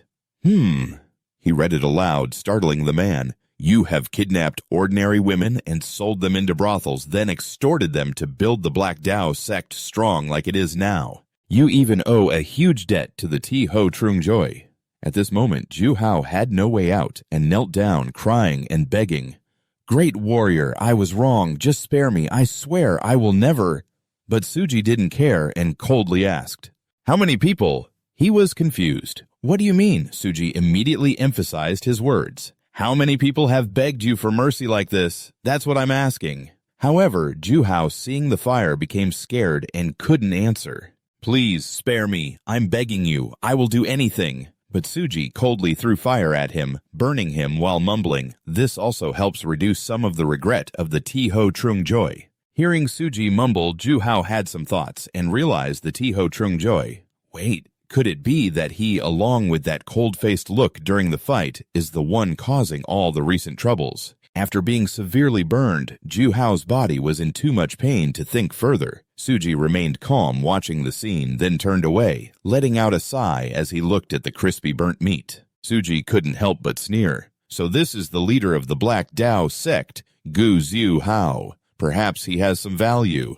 Just as Suji was about to leave, suddenly a voice echoed from outside. Master, hurry up. However, he was not afraid at all. Instead, he walked out boldly through the main gate. Is someone coming out? The subordinates, seeing Suji, immediately became cautious. Who the hell is this? Who cares? Just kill him. Suji sighed deeply, feeling bored. It seemed like tonight would be very long. I switched scenes to the next morning at a crowded market where people were whispering to each other. Have you heard the news? I heard from a guy who used to work for the Black Dao sect. Suddenly, a chubby man jumped in. Last night, the entire sect was wiped out, and the headquarters was burned to the ground. The other two, hearing this, couldn't help but be surprised. Really serves them right. The chubby guy continued telling the story with a tone full of pride, saying that we at the Tiger's Den had also suffered because of them. After hearing this, the other two were amazed. Wait, you're from the Tiger's Den. At this point, the chubby guy started to share another story. Apparently, the Black Blade sect had bought the debt from the Tiger's Den, and not to mention they occasionally came here to cause trouble. But thanks to that, those debts are now worthless. And the Tiger's Den benefited from it. After hearing this, the other two laughed brightly. That's amazing. Who's the master that took them down? You're truly a hero of the province. But the chubby guy noticed something and angrily walked over, shouting at Suji, who was sleeping over there. Hey, has the newbie finished cleaning the horse manure yet? Being shouted at, Suji woke up coldly, glancing at the chubby guy. Seeing that irritated face, he approached and asked, What's with that face? Is there a problem? But Suji just felt annoyed, thinking, what a hassle. Should I pull out the gold badge? When he was about to reach out, Suji hesitated, thinking it might be better to stay silent until he dealt with them. The chubby guy was getting irritated and wanted to fight. That's enough. Listen when I'm talking. But just as he was about to start a fight, a voice interrupted. The two of them immediately turned in fear. Hey, don't bully the newbie anymore, okay? Suji stood there stunned as a shadow loomed. I don't really care about your culture, but the newbie deserves to be treated decently, right? The image of this girl reminded him of an old friend. On the battlefield, the chubby guy, caught off guard, stammered, Yeah, miss, it's not what you think. This kid, he doesn't listen to me at all. She stepped in to defend him, saying, He's still young. Maybe this is his first time doing this kind of job, so be patient and teach him. However, he still wanted to argue back, but the kid was just a wanderer. He'd probably leave soon anyway. Seeing that the chubby guy still didn't understand, he turned back with a serious expression. They say even a brush of the sleeve can mean something, right? So we must cherish every connection in life. It's unpredictable. We might meet again in some distant place.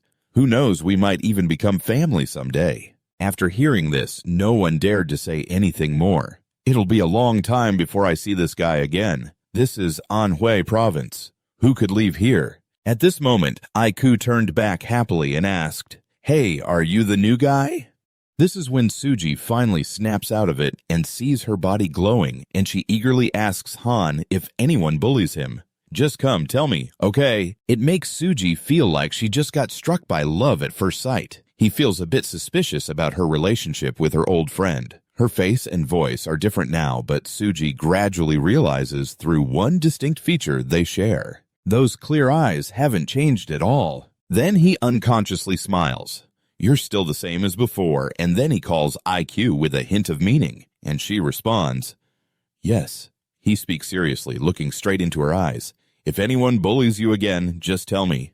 Okay. This leaves Aiku confused, not understanding what he just said to her, and it even shocks the chubby guy, who gapes in disbelief. How dare he talk to a lady like that? But unexpectedly, she smiles back, saying, Got it, I'll do that, which lightens his heart a bit. At that moment, as night falls, a figure quietly approaches and opens the storage room door. Searching for essential items for the journey, Suji straps on a bag to her hip along with her indispensable tools, then quickly grabs an old blade, telling herself, I've avenged the escort team and the shop owner. Suji strides forward decisively, not looking back, as if ready to fight with all her might. Now is the time for her to leave her expression completely different, filled with determination to track down the one who killed her sworn brother. Scene shifts to Anhui province. A dark aura is creeping in this place. Suddenly, someone is rushing towards the Zhao residence. A hitman darts past the heads of several guards, then charges straight inside. The guard suddenly feels a chill, realizing he just heard something.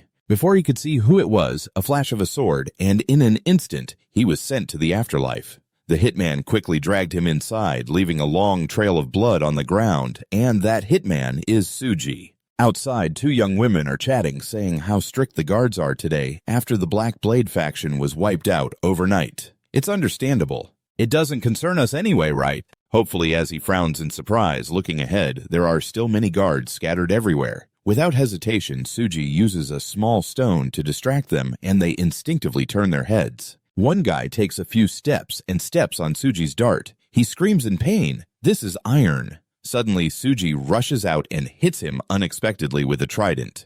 He doesn't have time to react and falls over. Seeing his teammates suddenly fall, the guy next to him suspiciously yells, "What are you still sitting there for? We haven't even had a proper meal yet, damn it!" But he doesn't know that poison is dripping down from above onto his bun. When he sees the other guy still motionless and not responding, he approaches, munching on the bun while cursing. "Hey, are you listening? I'm talking to you." But after a few steps, blood starts to flow out. His whole body is poison blood streaming from his eyes, nose, and mouth. What the hell is this? Then he slowly collapses. The other guys see this and start screaming. What the hell is that poison? Don't joke around. Gather everyone in the kitchen right now. Lock the main gate and make sure no one leaves here. But during this time, Tsuji is still quietly preparing her weapons and gear to fight them still as formidable as before. The master is not bad. I like it. He observes silently, checking his equipment, all set. It's probably time to pay a visit to that Zhao guy and this night. Meanwhile, the guards outside are saying just because of the Black Blade incident, we have to position guards on every floor. Not enough heads, suddenly a strange noise comes from the door. This makes them focus to observe, and suddenly, Tsuji bursts out from inside with a sword, shocking them all. The group starts gritting their teeth. What was that just now? There's an intruder. It's a killer, just as they realize who he is. It's too late. One by one, Tsuji gifts them a few sword strikes, sending them to meet their maker. After finishing with those here, Tsuji turns to head upstairs, just as a voice from outside says, "Do you hear anything?" It seems like it came from downstairs. As she steps onto the upper floor, Tsuji encounters another guy. "You're the one assigned to the 4th floor, right? What was that sound?" The guy looks at Tsuji with a contemptuous gaze and says the master has gone to rest. "Be quiet and tell the others to keep it down." "Wait, what?" The guy questions, noticing Tsuji's defensive stance. "Why are you holding a spear instead of a sword?" But Tsuji doesn't want to waste words with him. She stomps hard and charges at him, then lunges forward, piercing through him as he's speaking. At this moment, everyone around finally realizes there's an attacker. It's a killer. No one can escape. Tsuji gripped the spear tightly, weaving through each enemy, leaving behind a fatal blow wherever he passed. The scene was drenched in blood, and a scream echoed outside. Someone had infiltrated, and they were trying to capture him. The whole group, armed with swords, charged forward, determined to catch that damn Tsuji. Where did that guy come from? What are the others doing? Why aren't they providing backup? Each of their faces was fierce and menacing, but none could escape the tip of his spear. When did he set that trap? Coward Tsuji held the spear firmly, thrusting it straight into the throat of the one who was speaking. After that, he turned and dispatched the last one. Bodies lay scattered everywhere. At that moment, a beam of light shone through the slightly open door, and a voice shouted, "It's too noisy!" Tsuji instantly recognized that voice. The inner strength was truly terrifying, far surpassing Gu Diaohao. Just as expected, it was him. He quickly approached Tsuji, his voice deep and hoarse. "Even if you weren't invited, you should at least maintain some basic etiquette." Tsuji looked at him with eyes full of resentment. "Finally, we meet the one who has slaughtered countless lives for personal gain and pushed others into hell." He spoke. "What brings you here at this hour, head of the Zhao family, Zhao Yusi?" Tsuji replied, looking at him. "Zhao Yusi, the leader of the Zhao clan, is you, isn't it?"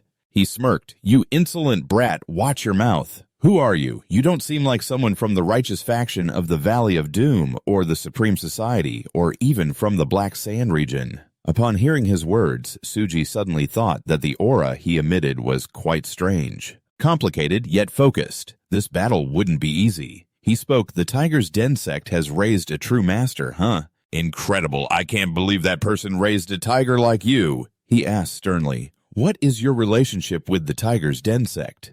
In response to that question, Tsuji's answer was firm. "I'm just a guest." Then he gritted his teeth and replied, A mere warrior, no more like a caretaker, so you won't reveal anything for free, huh? But where you're from doesn't matter.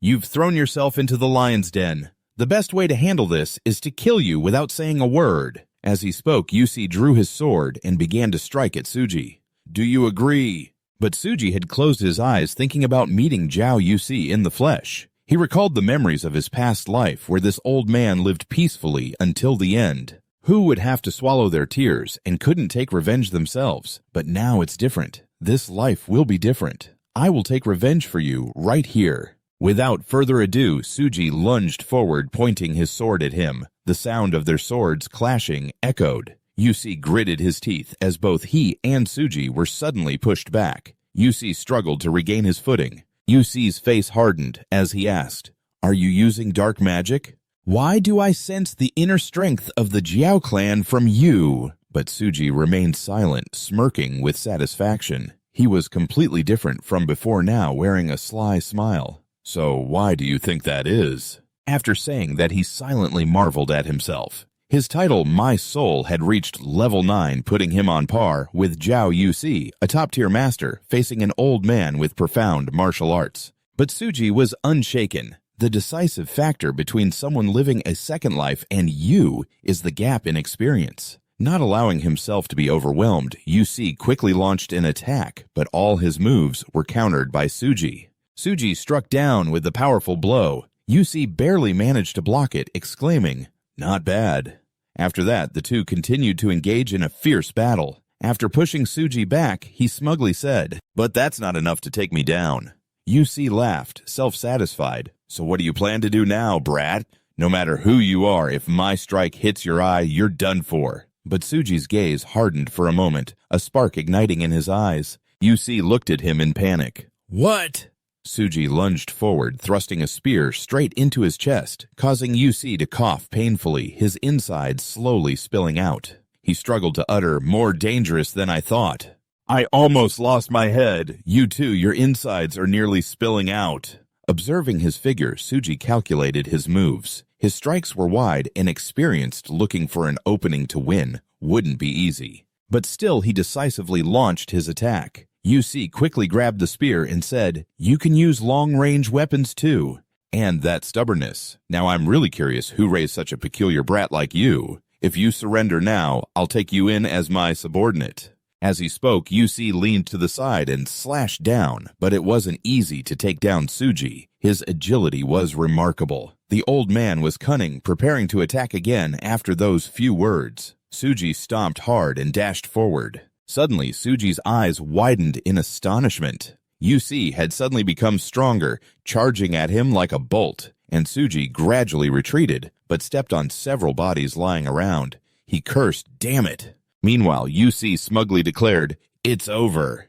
After that statement, he struck straight into Tsuji's chest. Though heavily injured, Tsuji didn't scream, surprising Yusi, who thought, You have guts. You're really different from my foolish son. Just a minor injury, and that kid has everyone worrying about him. Tsuji replied mockingly, That's why I realized he needs a strong wife. I don't even know how much longer I can live. I just hope to see my grandchild's face once. But unexpectedly, Tsuji grabbed the old man's sword, causing him to widen his eyes in shock. You don't know how much longer you can live, do you? Yusi looked at him with a terrified expression, thinking that his sword wouldn't budge. No matter how tightly he gripped it, if his hand was holding the sword like that, this kid couldn't possibly block the sword with his ribs. It's utterly reckless. Could it be that he intentionally exposed a weakness to lure me into attacking his side? The more he thought, the more frightened he became. Tsuji spoke up. I'll tell you how long you have left to live. Then he took a deep, ominous breath, emphasizing each word, Your name, Yusi. In that moment, Yusi suddenly felt an overwhelming fear. The old man trembled and exclaimed, What is this pressure? No, it's not retreating or running away. This feeling is fear. Am I really scared? Tsuji seemed to empower him, a rich source of magical energy surrounding him. Damn it. I have to pull out my sword and create some distance. Yusi's gaze met Tsuji's, which looked like a fierce demon glaring at him. At that moment, Yusi was so scared he almost cried. It was as if he was being swallowed by some mysterious magic gradually being pulled inside. Taking the opportunity, Suji thrust a spear through the old man's chest. Yusi immediately coughed up blood. What just happened? Is this an illusion or killing intent? How can a kid like you exude such killing intent? Suji, with a smug smile, replied, You may have experienced many battles in your life, but they were just regulated fights. Or practice. The more he spoke, the harder he thrust the spear. Then, in a cold voice, he said, The life and death battle among infantry in war that I got caught up in compared to the slaughter I had to commit to survive. These things are just child's play. After dealing with UC, he dropped the spear and went to pick up a hammer nearby. The old man, still alive, managed to utter a few words. My son, just my son. Please don't kill him. Suji found that request hard to swallow. He raised the hammer in his hand, ready to execute him. That's impossible. After those words, a hammer smashed into UC's face, distorting it instantly. Finally, Suji, with a smug grin, said, You'll never see your grandson's face again. Suddenly, a thought flashed through his mind. First, I need to recover. He suddenly sensed a familiar smell. I can smell it now, I can smell it. Without hesitation, Suji quickly walked toward the scent. He saw a hot tea table ahead and a skull pointing the way, leading him to discover a spot inside this chun where Yusi's son was hiding. Young master, I've found you. As soon as he saw Suji, the boy was terrified and backed away. Don't come any closer. Help me. Suji looked at him with disdain, thinking about how many people had to suffer in hell because of the desires of trash like him. Without saying much, Suji grabbed his hair, making him scream. Suji, once again glaring, said, You still have enough strength to scream, born into a wealthy family with both money and power. Do you think you're the hero of this world? He cried, tears streaming down his face, while Suji calmly said, All right then. In that case, let me make you the main character of this show. Sounds fun, right? Tonight the main character is you. When the long night ends, the news will spread throughout the province, stating that the righteous faction colluded with the underworld to profit from someone, and a certain individual has taken it upon themselves to punish the victims. People outside were continuously discussing what was happening. They looked toward UC's underworld and exclaimed, The underworld and their estate have been wiped out one after another. They say a mysterious avenger has appeared and killed everyone except the servants. Well, that's good. Those monsters dared to mess with the Ho-Hap-Mon and have been dealt with. All the people in the underworld have been dealt with their swords nailed to the wall as a punishment. But I still wonder who did this. Both Guzel House and UC's faction are not easy to deal with. Suddenly, a fat man appeared out of nowhere, interrupting. I heard from a woman who used to be a servant in their estate. The other two immediately shouted, Oh no, not again. With a face like that, he must have many girlfriends. But the fat man said in a tone, Shut up, listen to this. Clearly the Avenger called UC's name 3 times before killing him. So the 3 of them began to huddle together. Isn't that the Grim Reaper? Why would he call someone's name like that? She said that when UC was called, he was so scared he cried. How terrifying. Called his name 3 times and dragged him down to the underworld. He doesn't intend to go to Ho-Hap-Mon, does he? He's coming. Upon hearing that, all 3 were startled, shifting their focus toward IQ. She walked while thinking, 3 calls down to the underworld. The mysterious Avenger that the people talk about has wiped out both the underworld and the estate. He's here just as he heard all 3 of them. He suddenly switched the scene towards IQ, who was walking while thinking about the 3 calls down to the underworld, the mysterious evil being that people rumored had wiped out both the underworld and the guild they were involved with. Her face twisted in discomfort, even though they were bad people. Feeling joy at someone else's death seemed wrong. Still, I couldn't help but wonder who the one punishing the wicked was. Was it a demon? It was scary, but I was also curious. Why did he only step in to help our tiger clan now? Suddenly, I remembered. Could it be that person I mentioned in the letter asking for some kind of punishment? That's how we managed to protect the escort and the goods from the bandits. I gave my gold badge to that person and asked him to come to the tiger clan. If he comes, please treat him well. I thought about it, and yet no one has brought the gold badge yet. As I was walking, I suddenly stopped. I turned my head and said, looks like I got lost in thought again. Where is this? The scenery around was incredibly picturesque. She cheerfully said to Suji, I told you before, right? How did you know I liked lakes? Yes, but Suji replied nonchalantly, you already mentioned it. Really? Did I say that? At that moment, I suddenly remembered I told you in my past life, didn't I? Hearing that Suji closed his eyes, thinking. Whenever she felt annoyed or confused, she always sat by the lake. Then he reached into his sleeve. I was surprised and asked, What's that? Without answering, Suji quickly tossed the incense down below. At that moment, I realized it was insect-repelling incense. I love lakes, but those pesky insects are such a hassle. You're really thoughtful. We just got here and you're already like this. She turned to ask him, Was it the same when you were working before? Suji replied coldly, A warrior will give their all for those who value them. Anyone who treats me like family.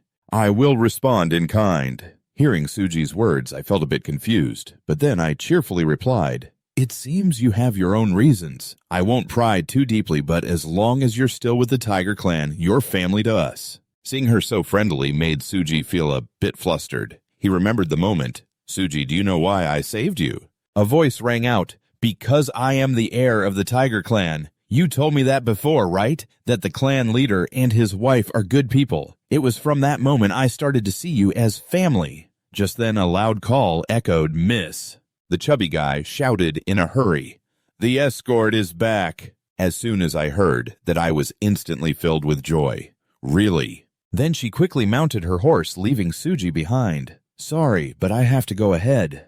There's a party tonight. Remember to eat well. The chubby guy, seeing her run so fast, hurriedly chased after her. Miss, please wait. Meanwhile, Suji chuckled. Well, this isn't so bad. You're too slow, miss. A series of glasses were raised, accompanied by loud cheers filled with excitement.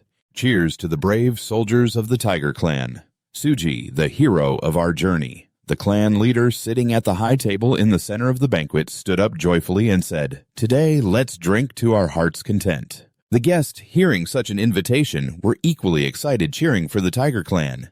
At that moment, Suji sat calmly eating and drinking amidst the drunken crowd cheering for the Tiger Clan. He was savoring his cup of wine. Suddenly, someone approached him from behind, placing a hand on his shoulder and calling out, Hey! The chubby guy, drunk and filled with jealousy, shouted, Who do you think you are to be with the miss? Who do you think you are to be with the miss? Unexpectedly, two other drunken guys chimed in, mimicking him. Only longtime bodyguards are allowed to escort the miss. He, in his drunken state, shoved the entire food table aside. What are you talking about? The chubby guy pointed at Suji's head, threatening, If you keep acting like this, don't expect to eat. The two accomplices stood in front, chiming in with threats. There's nothing to eat for you here, you arrogant brat. I stepped forward and asked, What do you think you're doing? My presence startled them, and their faces turned pale. Ah, miss. I looked at them suspiciously. Don't tell me you're bullying Suji again. Under my sharp gaze, the chubby guy, frightened, quickly made an excuse to dodge. We just brought some food for him to share. The accomplices quickly agreed. Yes, that's right. I sighed helplessly, took a piece of cake from the table, and fed it to him with a hint of reproach. I told you so. If you're being bullied, you need to tell me who it is. Keiyu looked at Suji with concern. Aren't you eating properly? Why aren't they feeding you enough? If this happens again, you have to let me know. From the table in the center of the hall, the boss called down, Q, come here. Hearing him call unexpectedly, she turned to glance at Keiyu, then turned away, reminding him, You have to go, remember to eat well. The fat guy gritted his teeth at the way she treated him, his face turning green with jealousy. Why does the young lady favor you like that? You're just a kid compared to us. Without that pretty face, you're nothing at all. His eyes widened in anger as he repeated, The young lady has ordered it, so I have to feed you. Then he scooped up a spoonful. He threw it at Suji with force, filled with jealousy, his face full of disdain. Move aside. What the hell are you doing? Don't dodge, you bastard. He declared war with the spoons, continuously launching them at him. We're gonna beat that rotten attitude out of you. He didn't say a word, just silently dodged the flying spoons with clear selection, which only made the fat guy angrier. What the hell, he dodges everything except the meat and eats it. That look on his face, he's mocking us, isn't he? Damn it, he's driving me crazy. In the main hall, the banquet tables were filled with elegantly dressed guests. The boss, with a dignified expression, spoke up. Thanks to Commander Shu, this trip has ended safely. Now we can finally breathe easy. The boss's wife also spoke up. Don't worry about the families of those who sacrificed. I swear on my honor to take responsibility for them. Aika responded politely. Please don't worry about the families of the fallen guards. I'm just doing my duty. AK stepped forward, holding a teapot. You've worked hard. Let me pour you a cup. She picked up the teacup, smiling. Thank you so much. As she poured the tea, she chatted. That's right. And about the guest with the token mentioned in the letter. Aika interrupted. I also want to ask about this. I haven't seen them at all. Could it be they didn't come to the den? Keiyu shook his head. That's right. If they had come, we would have prepared to welcome them as honored guests. Aika's disappointment was evident as she covered her face. She continued, He's a righteous man. Even though he's young, he has displayed overwhelming strength to wipe out the bandits. Actually, they're from the Black Blade Gang.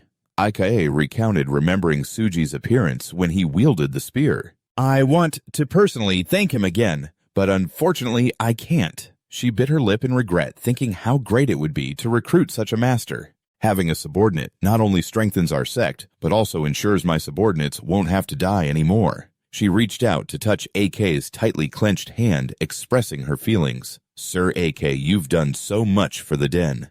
Let's wash away all regrets and worries with this cup of wine. Looking around the banquet, everyone was joyfully raising their cups to toast. She felt deeply grateful. Thanks to your efforts, many people are smiling because of you. After hearing this, her eyes widened in surprise, unable to hide her astonishment. The wine cup in AK's hand had a delicate cherry blossom pattern falling down.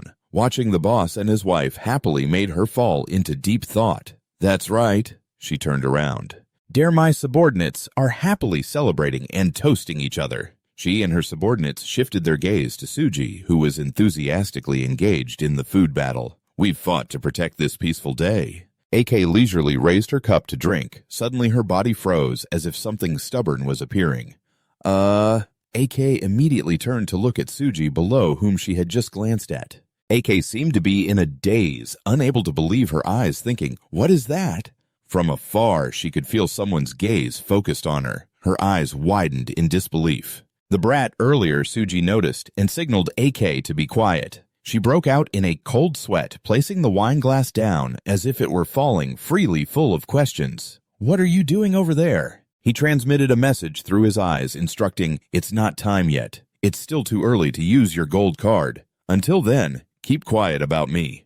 The fat guy, after a while of fighting, began to tire, breathing heavily, about to collapse like his two companions. His glare stood still. You bastard! The fat guy ordered, everyone catch him! He and his two companions shouted loudly, charging towards Suji. The fat guy suddenly stopped glancing sideways in the direction he was looking. He also looked over at someone holding a bone that had been thoroughly gnawed. He knocked on the table, Goryu, tossing it aside, sitting arrogantly warning, be quiet while I'm eating. The fat guy with his arrogant temper didn't hesitate to offend this bastard. He cracked his knuckles in anger. You should thank our kind leader for allowing a useless person like you to enjoy this meal. You stink. Hurry up and eat, then get lost. Not backing down. Goryo boldly extended his hand. Looks like you have guts. I guess I have to teach you a lesson. The fat guy sluggishly didn't notice the arm blocking in front of him and was still dazed, wondering, what are you mumbling about? What a surprise! The kid saw Suji standing in front of the chubby Garyu, holding up a stick and praising him, saying it was impressive. You recognize my intentions so quickly with such movements. You're going to have a bright future, kid. The guy slung the stick over his shoulder and turned to leave, but not before reminding him that this chubby guy better be grateful for that kid. Your rescue was thanks to him. He watched Goryo's retreating figure, wondering if this guy was crazy. The guy walked to the center of the party and shouted loudly, everyone listen up! The couple, the leaders of the gang, looked surprised when they heard Garyu say loudly, thank you for inviting me to such a wonderful party. Ika showed a surprised expression, while IQ remained calm, listening as the guy continued. However, it's a pity that you only have cold sake, Goryo said loudly. Let me pour everyone a cup of hot sake, saying that he placed his hand on the drum. In front of her, he held Goryo's drum, extending 2 fingers down onto the table, and a purple flame erupted from his hand, illuminating Goryo in a bright purple glow, and the sake cups on the table were steaming hot. This made him and everyone at the table alert and step back ready to attack. After the smoke gradually cleared, it left behind empty cups with not a drop of sake left. The guy with a strange gaze smiled proudly at his achievement and said, "Oh, it seems I've made it a bit too hot. The good sake has evaporated." Aika's face turned pale, thinking to herself, just with that internal force, he's already this strong. This man has at least reached the pinnacle of martial arts. He, sweating profusely, asked, "What is your name, monk? Who are you really?" Garyu threw the drum away and simultaneously took off his hat, replying, "I'm not a monk. I just picked up this wooden drum on my way here." The guy stepped forward, albeit late, but let me introduce myself. Goryo stomped his foot down and said, "I am the Demon Collector from the Dark Alliance." He stomped 1 foot on the table with overwhelming force, adding, "Previously known as the Demon Staff. My name is Gu Goryo, the Demon Staff." He was once famous as one of the 2 demons roaming the martial world until he clashed with the cult leader and was defeated. He had to work under their command, and his main job was to collect tributes from organizations that didn't pay on time, and if they dared to resist, he would wipe out their sect. The gang leader gritted his teeth, wondering if he was the one Shua handed the gold token to. AK beside him was also surprised and spoke up, "No, it can't be him. I've never seen this guy before." Suddenly, a strange voice interrupted the conversation. "It's been a long time since I returned to Anhui, and I heard that the Black Blade sect and the True Family Guild have been wiped out." Goryu rolled his eyes threateningly, saying, "In this situation, you're still throwing a lavish party. No wonder you're being suspected, right?" Upon seeing the eerie face of the guy, AK showed fear, while the gang leader couldn't help but shout loudly, trying to defend, "It's just a coincidence. We have nothing to do with that." Hearing this, the guy repeated, "It's just a coincidence. Keep enjoying the party tonight." Then he rubbed his chin and said, "I've heard the rumors, but..."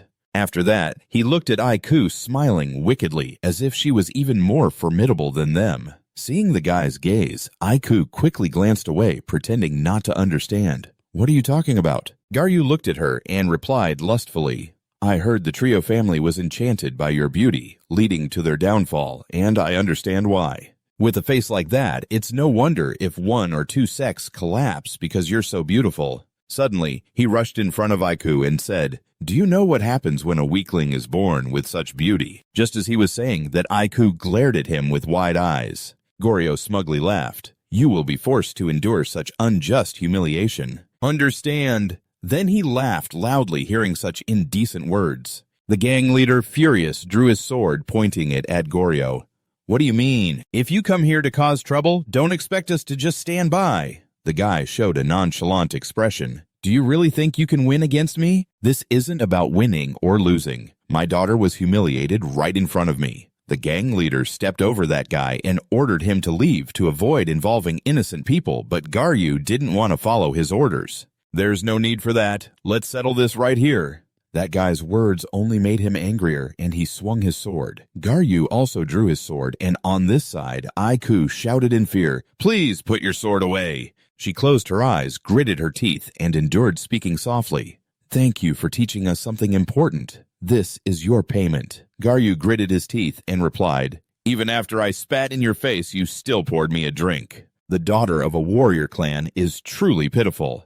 Aiku clasped his hands, determined. "I won't endure this humiliation. You've reached the highest realm, a true senior of the martial world. I'm just expressing the respect of a junior." Seeing her like this, the guy laughed heartily. "So even though you're a powerful warrior, I only spat on a girl. Is that what you find ironic?"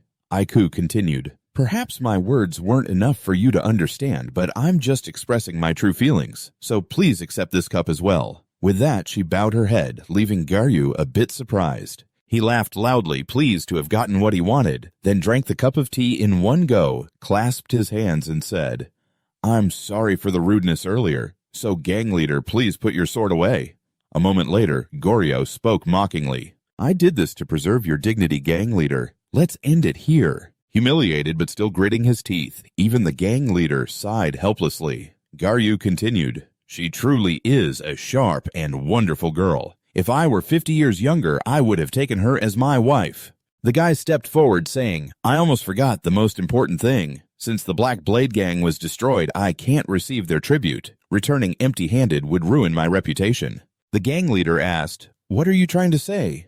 Garyu didn't hide it and replied straightforwardly, "I'll be direct. I don't care who destroyed the Black Blade Gang or their 2 million estates. I just need to bring back the amount I requested earlier. I showed you respect, gang leader. Now you must respect me." Hearing this, the gang leader turned pale. "Are you planning to collect tribute from the righteous clans?" The guy replied, "That's too harsh. This isn't tribute, it's a consolation fee." But he seemed very uncomfortable with that statement.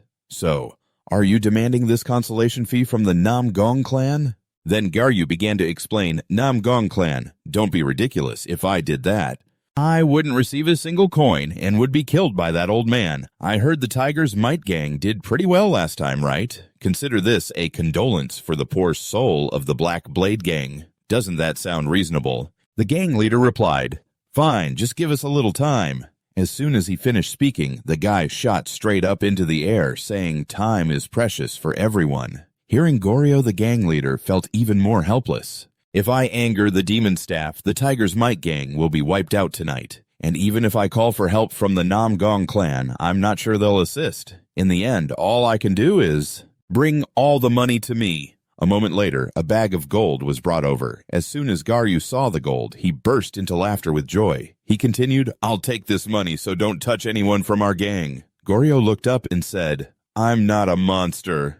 "I understand that, but for someone voluntarily giving me a consolation fee, you exude a terrifying killing intent. Still, I accept this as my apology for spitting on you earlier." At that moment, Aiku bowed her head, saying goodbye to him. Meanwhile, the gang leader remained silent, taking the money. Garyu quickly left, saying, "I bid you farewell. No need to see me off. I can find my way in this bright moonlight." Outside, two boys were chatting. "Have you heard? The escort said that bastard is strong enough to kill everyone there by himself. Luckily, it could be settled with money. If he's dead, then it's over." It's really scary to think about. Suddenly, a fat guy appeared holding a bag of chicken legs, shouting, "Where is he?" "Brother Tuyen, what's that in your hand?" The party was ruined, and I thought there was nothing left to eat. Only you would think of this. But the fat guy was angry and shouted, "Not you guys, I'm asking about Suji. We don't know, we haven't seen him for a while." He gritted his teeth and thought, "You should be grateful to that kid. Your life was saved because of him." The fat guy ground his teeth, spitting out each word. "Where is my dear Suji? The night has fallen." Someone was carrying a stick, hanging a bag of items. Garyu laughed excitedly in the darkness. "So it's done." As he was walking, he suddenly stopped at the other end of the bridge. Garyu saw someone blocking the way. Suji had been waiting there all along. The guy looked up and smiled slyly. "I thought you were some kind of monster." Garyu's words were contemptuous, "But you are human." The guy glanced over and quickly remembered Suji's identity. "Aren't you the stable boy from earlier? Why are you following me? Is it because I humiliated your lover?" But he only squinted, not answering. Goryu spread his arms and clarified, "If you're here to take revenge for the woman you love, you're mistaken.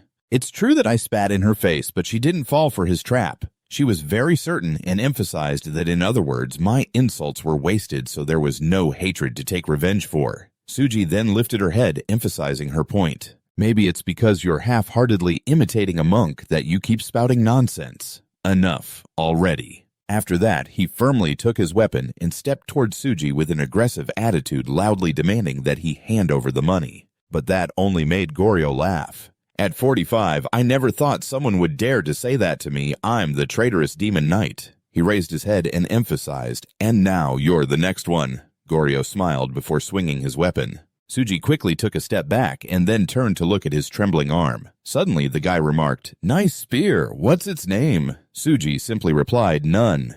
Goryo feigned regret, saying, "A finely crafted spear like that is truly a shame." He then tightened his grip on his weapon, explaining that it used to be a spear, pointing it forward.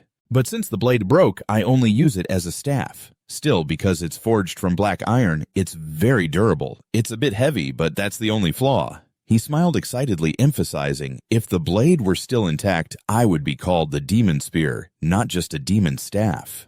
But now it's just a broken spear." Suji countered, preparing himself, emphasizing that it's ultimately just a blunt weapon. Suji continued to advance with the spear, having become a wolf in his erratic fighting style, but he had lost his fangs. He opened his eyes wide, showing disdain, emphasizing, "Just like you now."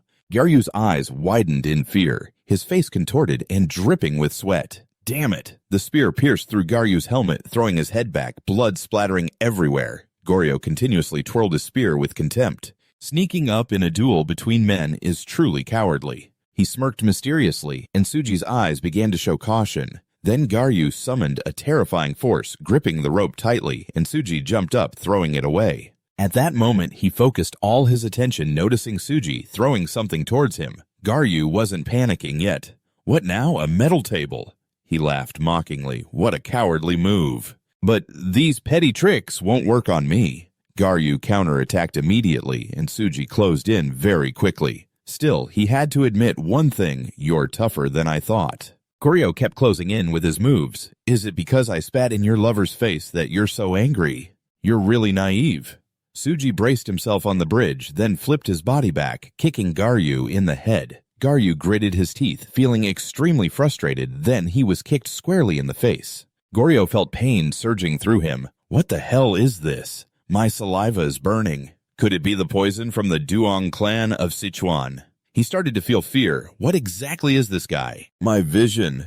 Goryo clutched his eyes and screamed in agony. Taking this opportunity, Suji charged straight at him while he was still holding his eyes, gritting his teeth. Garyu took this chance to stand up and approach him, finally starting to open his eyes. "It seems I underestimated the tiger's den. I never expected a mere stable boy to be this strong." Garyu was certain of one thing: no way. At that moment, he began to feel differently. A guy like him couldn't have been trained in the tiger's den. More importantly, he was completely different. Goryo could sense that this fighting style couldn't be called orthodox. What struck Goryo as strange was that his movements showed no regard for techniques or rituals. In the end, Goryo had to conclude that his whole body was a killing weapon. He regained his composure and challenged him. "I don't care if you're a demon or a monster. Just come at me." Garyu's whole body glowed as he raised his hand, declaring fiercely, "I will drag you down to hell myself." But Suji seemed surprised, gripping his sharp spear tightly and raising it forward with a sly smile. "You're quite the talker." His face tensed up. Goryo also focused all his attention on the two standing opposite each other for a long time, their faces becoming tense, their legs sinking into the ground for leverage. The sharp spear lunged towards the opponent's staff, which also charged forward. The two collided, creating a burst of light in the middle of the bridge, and then one person fell from the bridge. Zero shot out from Goryu's body. His face darkened again as he gritted his teeth in pain. "Damn it, my arm." Garyu stood up proudly. The price to pay was heavy, but he declared with the spear, "I win." Suji's sharp spear lunged straight at Garyu's staff, which was also thrust powerfully. The two attacked each other fiercely. His eyes lit up waiting for the outcome, while Garyu grimaced, gritting his teeth. As the two weapons clashed, something strange happened. Suji's eyes widened, filled with blood. He quickly pulled the spear back, aiming it right at Garyu's face. At this moment, Garyu had to admit it wasn't bad. He watched the spear stab into his arm, but Goryo still appeared completely calm. "You can take my left arm, but in return..." He coldly thrust the staff into Suji's chest, grinning with delight, declaring, "I win." "I will take your heart," and the guy Suji starts to loosen up with syrup flowing out of his body in a rush. He lifts his chin, clearly showing his arrogant attitude. "I've won, but at a terrible cost. I can't believe it." At this moment, Garyu's face becomes calm. "How can a kid like that threaten me? He's just a child raised on the path of the demon sword." Suddenly, blood keeps pouring out, causing him to panic. "The internal injuries are worse than I thought." Goryo raises his hand, feeling a surge of wicked intent. "I can't let this kid live. I have to finish him off right here." But then he is horrified to witness something. Goryo thrusts his spear forward, startled. "What is that?" he yells, drenched in sweat, unable to believe it. "What the hell is this? What is keeping you standing?" But Suji doesn't respond. Instead, Garyu looks at his opponent, now feeling fear. Is it money, pride, fighting spirit, or love? What is driving you? Then he emphasizes the fear. He steps back, gritting his teeth in disbelief. What Tsuji has recovered and looks deep into his eyes, asking, "Do you know where people go after they die?" He looks down, his eyes shining brightly. Tsuji gazes into the terrifying pit filled with cries, and without hesitation he declares, "Let's go there together." Tsuji turns back, clearly emphasizing the reason. "When you think that's what happens after death, you'll never allow yourself to die." But Goryo still doesn't believe it, and laughs amused. "Are you seeing illusions?" He sweats, feeling tense and scared. He stands up, afraid of dying. What has he seen? But deep down, Goryo is certain of one thing he wants to know until death. "But I have no intention of dying." He stomps his foot hard on the ground, gripping his club tightly. "I won't die in a place like this," and then he fiercely swings the spear forward. "I will die peacefully in my bed when I am an old, weak man." But Tsuji quickly jumps back, clenching his teeth in anger. Tsuji grips the spear tightly, ready to counterattack. Garyu is also determined not to let that happen. The spear spreads horizontally as he approaches his opponent. He attacks with an incredibly agile move, and at that moment Tsuji is attacked and bluntly declares he has lost 2 fingers. "Looks like you're done for." He opens his eyes wide, seemingly surprised. Then Garyu yells out, "What the hell did you just spit out?" His eyes shine fiercely as he declares, "You're gonna die here today." He grimaces in pain, feeling excruciating agony. Garyu, in pain, wants to counterattack. He stands still, looking at his opponent with added fear. What is he? He should have been taken down by Garyu's shout, but he charges straight ahead. A fatal wound, and yet he still charges forward. Goryo screams in fear, "What the hell are you?" He doesn't hesitate to throw the spear straight at him. "Die, you monster!" It pierces through his head, blood splattering everywhere. The club flies far behind as Garyu laughs, joyfully excited. I won, this is my victory." He fiercely launches a direct attack. "Just lie down obediently, and I'll free you from pain with just one blow." But Tsuji suddenly rushes out to block Goryo, startling him. He feels confused. The guy's face turns pale with fear. Does he still have the strength to move? I thought I had crushed his head. Goryo looks down, puzzled. When did he? He grits his teeth, feeling even more tense. He just took my blow and broke my spear at the same time. Is he trying to drag me down with him? But Goryo turns his grimacing face back, while Tsuji boldly declares, "You're the only one going to hell." He runs forward in a panic, but Garyu quickly follows behind. The fear grows stronger, and confusion intensifies. What kind of pressure is this? Don't tell me that kid is still alive. Even if he is alive, he can't attack in this state. He's probably just struggling uselessly before dying. But he is not someone to be measured by ordinary standards. He turns back, needing to encourage himself. No way. No way. No way. His hand slowly reaches closer, inching toward Tsuji. A long vine pulls forward, piercing straight into Goryo's forehead. Now he must admit one thing. It turns out, after all, he is human, and I thought he was a monster. Garyu falls back, looking up, his eyes wide and blank. I thought you were a monster, not a human. Finally, he must be shocked to acknowledge that. You are the Grim Reaper. At this moment, Tsuji jumps straight down. After a while, he clings to a wooden plank, blood dripping down the vine. Tsuji tightly grips that fragile vine, doing his best to hang on. Tsuji nervously glances down below.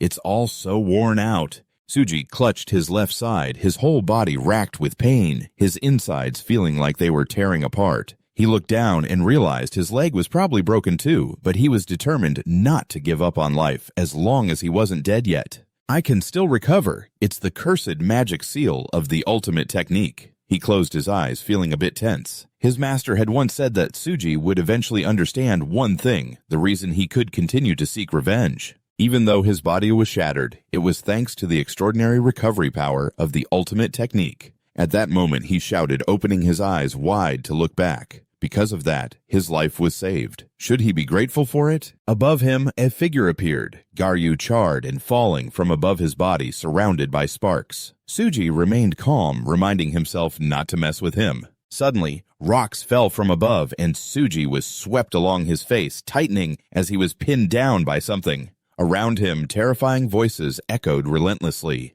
Just die already. So pathetic, just die and be buried alive. Buried alive, buried alive. But Tsuji was still lying on the ground, wasn't he? A vengeful spirit with a fiery appearance appeared. He opened his eyes and glanced over cautiously, observing it as it approached, growling. Tsuji's mouth opened slightly and sounds continued to emanate from it. Makon, the cursed spirit, took heavy steps closer, appearing enormous. The voices echoed on, and Makon gritted his teeth tightly. It held a long staff and let out a fierce shout. The voice continued to resonate. "Cursed spirit!" It shouted the rest of its line while Suji remained calm, glancing up, unfazed. Suddenly it began to distort. Its body gradually twisted into something strange. He looked up calmly, waiting as Suji absorbed that stream of power. His eyes opened dully, and he raised his hand calmly, deducing it was a cursed, vengeful spirit. Having reached the peak of power, it seemed that subduing it would take quite a bit of time. However, Suji touched the stream of resentment and then turned away, determined that this would be his elixir. Help me transition from the realm of confinement to the realm of destruction until I return. Then Suji looked down at his leg, cursing, "Damn my leg." In his mind, he was already planning a few strategies for when he got back. The first thing was to focus on recovering his body, opening the Ren and Du meridians, and then he would think about the rest. Suddenly, Suji saw something, but then he immediately scoffed. "This thing can't even be used as a staff." Suddenly, he turned to look in one direction, feeling stunned and wondering what that was. He gripped the staff tightly, and after picking it up, he couldn't help but exclaim, "It's really heavy."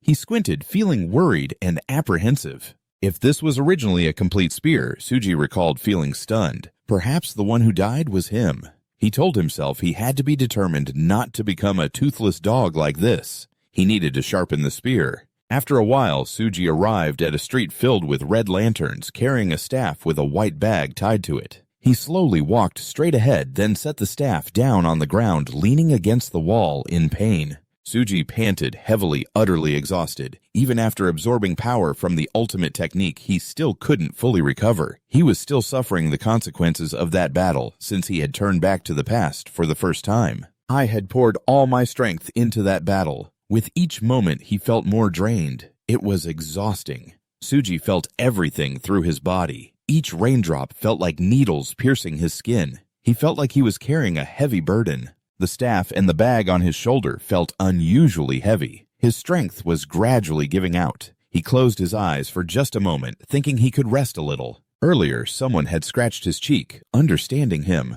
"I know you have your reasons, so I won't say much." She smiled brightly, affirming, "But as long as you're still in the tiger's den, we're still family." Then Suji snapped back to reality, a huge smile of happiness spreading across his face. Family, a place where he could rest easy. He leisurely walked away, emphasizing that such a place didn't suit him at all. The quiet night fell over the tiger's den. Inside the room was the light of a lamp. People knew that the martial arts world was indeed.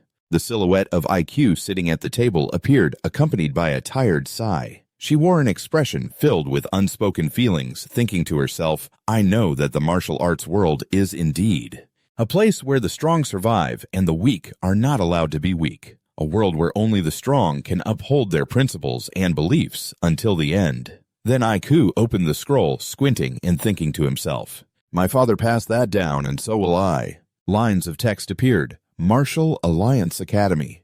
Dang Tian Academy recruiting students. Images of elements also appeared, a school under the Martial Alliance, where young people aged 16 to 18 are recruited and trained to become talents leading the martial world. IQ held her face and sighed tiredly. Then she broke into a sweat, frowning, thinking, "Did I really pass the exam in secret? I plan to use that experience to support my sect after graduating, but the problem is the tuition is too high." At this moment, IQ clenched his fists, a fleeting thought crossing his mind. "If I had that money." The image of a shiny gold piece appeared in IQ's mind. As he thought of this, he shook his head vigorously, simultaneously comforting himself. "As long as I can save the people of the tiger's den, that's enough. No regrets." After that, she walked over to the window and opened it. Should I step outside for some fresh air? A gentle breeze blew outside, and Aiku, feeling relaxed, smiled slightly. Maybe that would make her feel a bit better. But then the heavy rain started pouring down, and her expression turned gloomy. "Relaxed? What are you talking about?" Aiku couldn't help but get angry, yelling out, "Even the weather is against us. This is too much." In contrast to her, the horse beside her seemed to be enjoying itself, which only made Aiku more irritable. "You're the only one who's happy, huh? I'm about to lose my mind here." Suddenly she was startled and turned her head to look behind her. Aiku, on alert, furrowed her brows and asked, "What was that noise? Go check it out." At that moment, she noticed a stream of red blood mixing with the rainwater at her feet, and Aiku couldn't hide her fear upon seeing this. Then she was drenched in sweat, screaming, "What is this?" and simultaneously questioning blood. Next, Aiku raised her eyebrows, wondering who could have appeared in the dark night. The person in front of her radiated an incredibly strong dark energy, leaving Aiku in shock. She tried to suppress her fear and spoke, "Are you a person or a ghost?" The other party was silent for a moment before responding in a deep voice. "Just appeared like this." Aiku's voice echoed, "It must be a ghost." Upon hearing this, Suji instinctively froze, glancing down at her hands, then turned away. Aiku was startled and thought to herself, "Am I the next one?" She shouted, "Hey, wait!" Just then, Aiku tossed a bag toward Suji, raising her eyebrows to indicate, "This is a healing medicine. It's not expensive, but if you need it, go ahead and use it." Aiku looked at the other person and confessed, "I don't know what happened. I can't just get involved in the martial arts feud, but at the very least, I can't ignore someone in trouble right in front of me." Then she closed her eyes tightly and hesitated to speak loudly. If you don't want it, if you don't need it, just throw it away and leave." Suji said nothing but smiled faintly and reached to pick up the bag. Aiku was startled, thinking the bag was thrown hard to the ground, and she hurriedly stepped back. "What's wrong? Looking at the bag gives off a dark aura," Aiku said, sweating profusely. "What is this?" Suji, with a cold expression, glanced back and suggested, "Let's put it on the horse." After saying that, he turned and walked toward the darkness ahead. At the same time, Aiku hurriedly called out, "Hey, wait!" But her gaze was also focused on the bag. Suji threw it back, and Aiku suddenly thought, "What is that bag?" Looking at its size and the smell of blood, she thought, "Don't tell me." And her face turned pale with fear as she silently speculated, "A head." Then Aiku, trembling, reached out to touch the bag while thinking, "If that's true, I have to check and report it to the authorities." She was so scared that she tightly shut her eyes. Then Aiku slowly opened her eyes to observe what was inside the bag, but as soon as she saw the glowing object inside, she couldn't hide her surprise. This was in her mind, and a question arose. Is this the fund of the tiger's den that was stolen by the subordinates? Suddenly, Aiku was startled and turned to look at Suji, only to see him about to disappear. The red blood at their feet was also imprinted on the ground. She hurriedly stood up and ran after him. "Wait a moment." Aiku looked after him while loudly questioning, "How did you get this?" Suddenly, her pupil shrank as if she had just witnessed something bizarre. Before her was a scene of large bloodstains on the ground and the image of a golden bag glimmering in the rain. The large bloodstains seemed to cling tightly to the cold ground, and the sound of thunder rumbled in the dark sky. At the same time, Aiku's voice, filled with confusion, echoed, "What the hell is this? Who are you?" Aiku looked at the golden bag before her, hesitating, and a thought crossed her mind. Is this the fund that the tyrannical demon king stole from the tiger's den? Suddenly she was startled and looked ahead as a voice echoed in her mind, "Why?" At the same time, Aiku hurriedly stood up and ran after him. "Wait!" Then she thought to herself, "Why does your footsteps sound so tired?" The hurried footsteps of Aiku echoed throughout the space, and her thoughts turned to loneliness and deep pain. Tears had fallen from her beautiful face without her realizing it. With her face drenched in tears, she sobbed to herself, "Who are you?" Aiku looked at the large bloodstains on the ground and exclaimed, "Who?" Suddenly, a loud noise came from the roof, and at that moment, Suji fell hard to the ground from above. Suddenly, he showed a look of alertness, as if he had noticed something. Suji immediately grabbed the weapon by his side, thinking to himself, "Who could possibly be here at this hour?"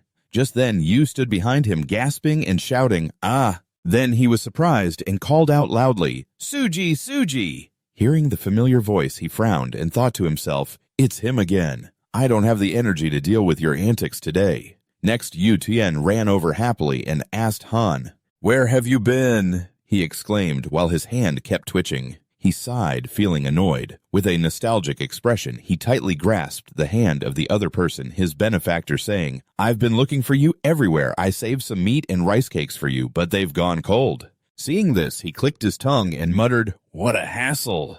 Then Utuyen looked over the body of the person in front of him with a worried expression. "Hey, what's wrong with you? Did you get hurt? Which bastards dared to do this to my brother? I don't even know which gang it is. But this can't be overlooked." Suji. At that moment, he pushed his hand away and suggested, "Be quiet and bring me the ingredients I'm about to list from Captain AK." Hearing this, Yu Tuyen replied, "All right." He then began to list: spirit, grass, resin jelly, chia seeds, curry seeds, flax seeds, building a long gun. The other guy was drenched in sweat, copying everything down while complaining, "Wait, that's too much. Where am I supposed to get all that right now?" Suji didn't care and calmly sat down. "I said I'll get it from Captain Chu." Upon hearing this name, Yu Tuyen couldn't help but be startled. Captain Chu, the Shuik, captain from the tax office. The tiger. Next, he screamed in fear, "Are you crazy? I have to ask her for those things." But Suji calmly replied, "You just need to say it's my request. She'll give it to you." I could see him getting so angry that his hands were shaking. Oh my God, this is really tough. I don't even dare to lay a finger on her. Yu Tuyen looked helpless. As he turned to leave, he waved his hand. "All right, it's just a request from my benefactor, whatever I might just get called a madman once. What should I say when I get there?" He was behind, squinting his eyes and reminding him in a low voice, "Just say the assistant sent you. She'll understand." The guy turned his head back without saying anything. Then he started sweating, mumbling, "Maybe saying it was the stable keeper who sent me would sound better." At that moment, a powerful red energy radiated from Suji's body. That immense power kept surging, and he thought to himself, "Right now, my demonic name is at compression stage 10. And before him appeared an illusion of a bright red snake tiger. Suji also looked up at that giant spirit. After that, he pondered, "The key to opening this gate is to unblock the Ren and Du meridians, drain all the blood from my body, and replace it with spiritual medicine." A question arose in his mind. "This is very dangerous, but my acupoints have been opened. Am I completely drained from the battle with the tyrannical demon king? Have I drawn too much blood?" At this moment, he reached for the sword beside him while silently thinking about the missing spiritual medicine. "I'll replace it with the demonic name of the tyrannical demon king." Sounds like something was stuck, echoed through the air. He only saw Suji firmly clenching his fist again. That sound echoed once more throughout the space, and the powerful energy continued to radiate. The expression on his face turned cold. The power around his body seemed to show no signs of cooling down. Then Suji gently closed his eyes, as if feeling the flow of energy surrounding him. At the same time, Yu Tuyen, with a large bag in hand, hurriedly called out loudly, "Suji, what on earth?" AKA's voice rang in his head. "Who are you? What, you said he's injured? I'm going now." "Not exactly. He has some plan in mind. If you need anything, come find me immediately." He was sweating with curiosity. "Do you two know each other?" Suddenly, he stepped forward and placed his hand on the large bag in silence. Yu Tuyen was startled and exclaimed, "Huh!" Then Suji spoke in a deep voice, "Don't let anyone enter this room until I come out. If anything happens, inform Captain Chu." He looked confused as he glanced at the door that was slowly closing, only hearing a sound echo. Yu Tuyen's face vanished, replaced by a dark space. Suji closed his eyes and whispered to himself, "If I can get through the compression stage and move on to the refining stage, no one will recognize this as magic anymore, except for him, the founder of the magic system." A series of questions flooded his mind. Where is he now? What is he doing? Is he still being hunted by the Martial Alliance and the Dark Alliance, or is he still managing the Heavenly Demon Sect like a rightful deity? Is he looking for a disciple like me? And why does it seem like Suji is standing alone in the middle of a battlefield, fearless, calmly stepping forward with the image of a faceless figure sitting cross-legged appearing before him? Ahead, there was a person kneeling, but Suji's footsteps echoed, accompanied by a swirling red mist that followed him as he confidently approached the giant before him. Then Suji reached out and touched it. Suddenly, a voice from behind, belonging to an unknown figure, asked, "Are you leaving?" Startled, he turned around, and the person threw something from their hand while smirking. "Really?" Suji quickly caught what was flying toward him. It was a stone. Then the mysterious figure said goodbye. "Take care, brother." And that voice echoed in his mind. "That's right. I wish you good health, brother." At that moment, Suji jolted awake. Around him, there was still a black liquid, and he lay in a pile of straw, wide-eyed, wondering if he had succeeded. Next, Suji sat up. It seemed that the fat guy was at the door. He pushed the door open and exclaimed, "Huh." Suji frowned in dissatisfaction as he looked at the scene of Wu Tuyen sprawled on the ground. The strong odor emanating from his body had successfully awakened the sleeping person. He quickly sat up and loudly questioned Suji. "Are you okay? What is that smell?" Leaves danced in the night breeze, and Suji's thoughts turned to the first refining stage, where he saw leaves falling one by one as if cut by something. That voice continued to echo in his mind. The peak maturity stage that the sex mentioned. Now that all preparations are complete, has the next stage arrived? He gently stepped on the leaves to gain momentum. With a strong push forward, Suji, with a cold expression, thought to himself about the Black Clan's revenge, the third target after the ancient clan of Anhui and the pinnacle of the 5 great clans. He carried a deep resentment murmuring in his mind about the Nam Gong clan. The torrential rain poured down, and inside the central sect, Jenny's voice echoed, "The Nam Gong clan has sent an invitation." He sipped his wine and continued, "They are holding the grand feast earlier than usual this year." The person across from him was surprised. A grand feast? Why are they inviting us, a small sect, to the gathering of the major sects in Anhui? Gwen speculated. The representative of the Zhao clan, Gor Hyun, has disappeared. It seems they need a replacement. Saizen poured wine while saying, "Even though we are innocent, their gazes won't be friendly." Jenner set his cup down and sighed tiredly. That seems to be the case. In the martial arts world, only strength has a voice. If you are weak, no matter how wronged you are, you must endure. Moreover, before the great mountain named Namgong, we are just... Hearing this, she gently reassured him, "Don't worry too much. Have you heard the news? The precious daughter of the Nam Gong clan, who once studied at the Dang Thien Academy, is about to return." He exclaimed in surprise. "You mean the swordflower Miss Nam Gong?" "Yes, say Jen. Baris is..." She replied cheerfully. "Indeed, among the ladies, it is rumored that the purpose of this feast is to showcase their daughter, a chance for her to make her debut, and boast about everything." Now Jenny chuckled softly. "If that's true, then I'm happy for them. I could listen to a father brag about his daughter all day long." Then he gently assessed, "Actually, my daughter is certainly not inferior to Miss Nam Gong." Hearing this, she broke out in a cold sweat. "Master, why would you say that?" Jenny replied calmly. "It's just the truth." He sighed. "My IQ is not lacking in anything when it comes to looks, talent, or character. The only thing it lacks is competent parents. I must help her go further before it's too late. As a father, I truly feel ashamed." But as soon as he finished speaking, Jenny downed her glass of wine. Seizen, seeing this, fell into thought. At that moment, a figure rushed in. "Parents!" "Who is it?" She pushed the door and shouted loudly, "Parents!" Jenny was surprised to see the person who just entered. "My daughter, I'm so happy to hear you call me Dad again." She held a scroll in her hand and said seriously, "That doesn't matter right now. I have something to show you." She held up the acceptance letter with a delighted smile. The two of them gasped in unison. "What is this, an acceptance letter from Dang Thien Academy?" Sa Jen, with a shocked expression, covered her mouth. "Oh my God, look at this perfect scores in all subjects. My daughter is at the top." Jenny exclaimed excitedly, "We must throw a celebration. I will organize a grand feast for our family." Suddenly his tone turned serious. "Wait, parents, about the tuition." He immediately shouted, "You don't need to worry about that. I will earn money even if I have to sell the pillars of this sect." She beside him agreed. "That's right, just focus on studying. Don't worry about anything." She held a large bag and raised an eyebrow. "No."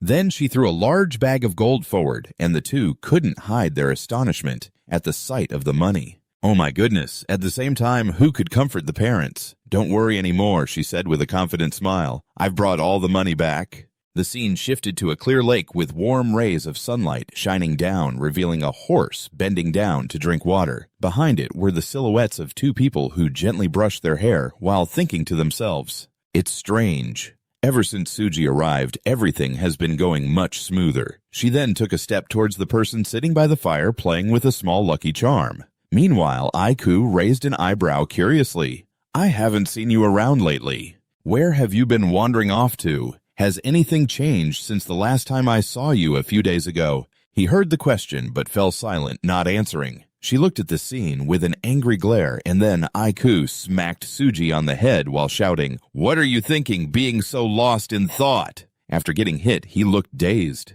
Looking over at her, she sat down, furrowing her brow, questioning, "Why didn't you answer when I called you? What were you doing?" Suji, not pleased, replied, "Just this and that." In her mind, thoughts raced about how to disrupt the Nam Gong clan. At that moment, an angry voice echoed, revealing that an elder from the Nam Gong clan had colluded with the Zhao clan and the underworld. They covered up the brutal suppression of the Zhong faction, all because the three Nam Gong clans had the power to do so. The Nam Gong clan is a superpower recognized for its autonomy in Anhui. Thus, they have the responsibility to maintain order by intervening in disputes between other factions and clans. However, even within the Nam Gong clan, there exists a corrupt faction that turns a blind eye to the cruel schemes occurring in the disputes of lower factions, and in return they accept bribes. An important elder is on the list, targeted by the Ko-IQ. An image of an old man with a sharp sword in hand appeared, and the sound of heavy footsteps echoed on the ground. Then that old man stabbed straight into Suji's chest, blood immediately spewing from her mouth. Suji's thoughts also surfaced, recalling one of the pursuers from her past life. The expression on her face was filled with an indescribable resentment. At the same time, Aiku wondered if the kid still bothered her a lot. Hearing this, Suji glanced over, not just pointing at her, but now tired stood up to warn, "That's enough. I can't avoid it." Then Aiku tilted his head, suggesting, "Do you want to come with me?" He only saw Suji raise her hand to shield her eyes from the glaring sunlight. Next, IQ looked up at the blue sky, thinking, "This time I've been accepted into the Academy of Rising Heaven," and images of IQ in the past appeared. And she was the best student, but she couldn't go, because she lacked money. If she had been accepted there, her life would have been different. IQ, with a determined expression, expressed his intention, "I will definitely enroll in the Academy of Rising Heaven to broaden my horizons. Connect relationships and then come back. I want my family to thrive." Then she cheerfully suggested, "Suji, you work hard, be obedient and talented. If you agree, come with me to the Academy of Rising Heaven. Life there will be more comfortable than here." He noticed the corners of his mouth slightly curve up as he heard those words. Suji gently closed her eyes, smiling, thinking her dream that was unfinished in her past life will now be fulfilled. Aiku, looking forward, stepped closer to her. "You're gonna go with me, right?" He squinted and smiled. "It depends on the situation." Hearing this, she showed her dissatisfaction. Why act so difficult? Next, Aiku raised an eyebrow, glancing back. "Then I'll consider it a temporary agreement. The Academy of Rising Heaven is far away. If there's anything to prepare, do you owe anyone money or something?" Suji honestly replied, "There are a few debts to collect." Upon hearing this, she instinctively jumped. "What?" Then Aiku glared and shouted, "Debt, do you owe someone? Then we need to handle it right away. Collect everything you owe, do you understand? If not, then forget it. I'll collect everything." A gentle breeze blew, causing his hair to flutter, and he smiled. "No matter what, I must collect the debt." At the same time, Suji's voice deepened, emphasizing each word, every last coin, every last drop of blood. He, with a smug expression, grinned slyly silently, affirming everything, as the scene shifted to the Nam Gong clan. Many carriages were bustling in and out of the city. As Jenny stepped down, AK respectfully welcomed her. "Everyone has worked hard." "Welcome, clan leader and young lady." He nodded. "You all did very well. Thanks to you, the trip was very comfortable." The guards were relieved. On the side, Yu Tuyin and his companions stood in shock, unable to believe their eyes. "So, this is the Nam Gong clan?" Yu Tuyin, dumbfounded, exclaimed, "It's so big and beautiful. Everyone is so handsome and pretty. I heard the Nam Gong clan chooses both servants and maids based on appearance. It seems to be true." A self-conscious companion mumbled, "Compared to them, we—" Yu Tuyin gritted his teeth, dismissing it. "Don't be afraid. We are the ones with good looks." Just as he finished speaking, sounds of admiration suddenly came from behind. "Oh my, where did you come from?" "Where did you come from? Are you working alone?" I just couldn't help but notice a bunch of ladies fawning over Suji, admiring those strong arms of his. "Look at that sweat. Let me wipe it off for you, okay?" He crossed his arms, sighing in annoyance. "This is so frustrating." Yu Tuyin witnessed this scene and felt a pang of jealousy, cursing under his breath at that annoying guy who reminded him. "Didn't I say I would treat Suji well?" He snapped back to reality, realizing, "Oh right, I just couldn't help myself." Suddenly, Suji glanced over at them, and his buddy immediately felt uneasy. He saw us. In the next moment, Suji unexpectedly vanished, leaving those women who were clinging to him behind. He suddenly moved over to Tuyanvu, gently patting his shoulder and advising him, "I'm leaving the rest to you." As he finished speaking, he left Yu Tuyen behind to deal with those crazed women chasing after him. Yu Tuyen hadn't even gathered himself when a group of ladies rushed over. "Hey, wasn't there a handsome guy who just walked by? Where did he go?" Yu Tuyen awkwardly scratched his head, but the words that came out were shameless.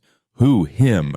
Sure enough, he quickly received a bunch of disdainful looks from the women. Sorry, ladies, they all walked away hand in hand. One of them didn't forget to shoot Yu Tuyen a furious glare. "What the hell is this? Just die already." These girls left Yu Tuyen in anguish, tears welling up in his eyes. Damn you, Suji. Before long, the evening sunset had set in. A carriage was parked in a seldom visited corner of the street, and Suji quietly hid on the rooftop. He observed the strange man below angrily shouting, "What the hell are you doing standing there? The party is about to start. Get to work, you lazy bunch." The slave stumbled, knocking over some meat, and the man tightened his grip on the whip in his hand. "Is this guy crazy? Do you have any idea how much this meat is worth?" The man brutally beat the young slave without mercy. "Even if you sold yourself, it wouldn't be enough to buy. This got it, you worthless, weak slave." The slave curled up, covering his head, crying out, "Help me!" The man spat in frustration. "Damn it!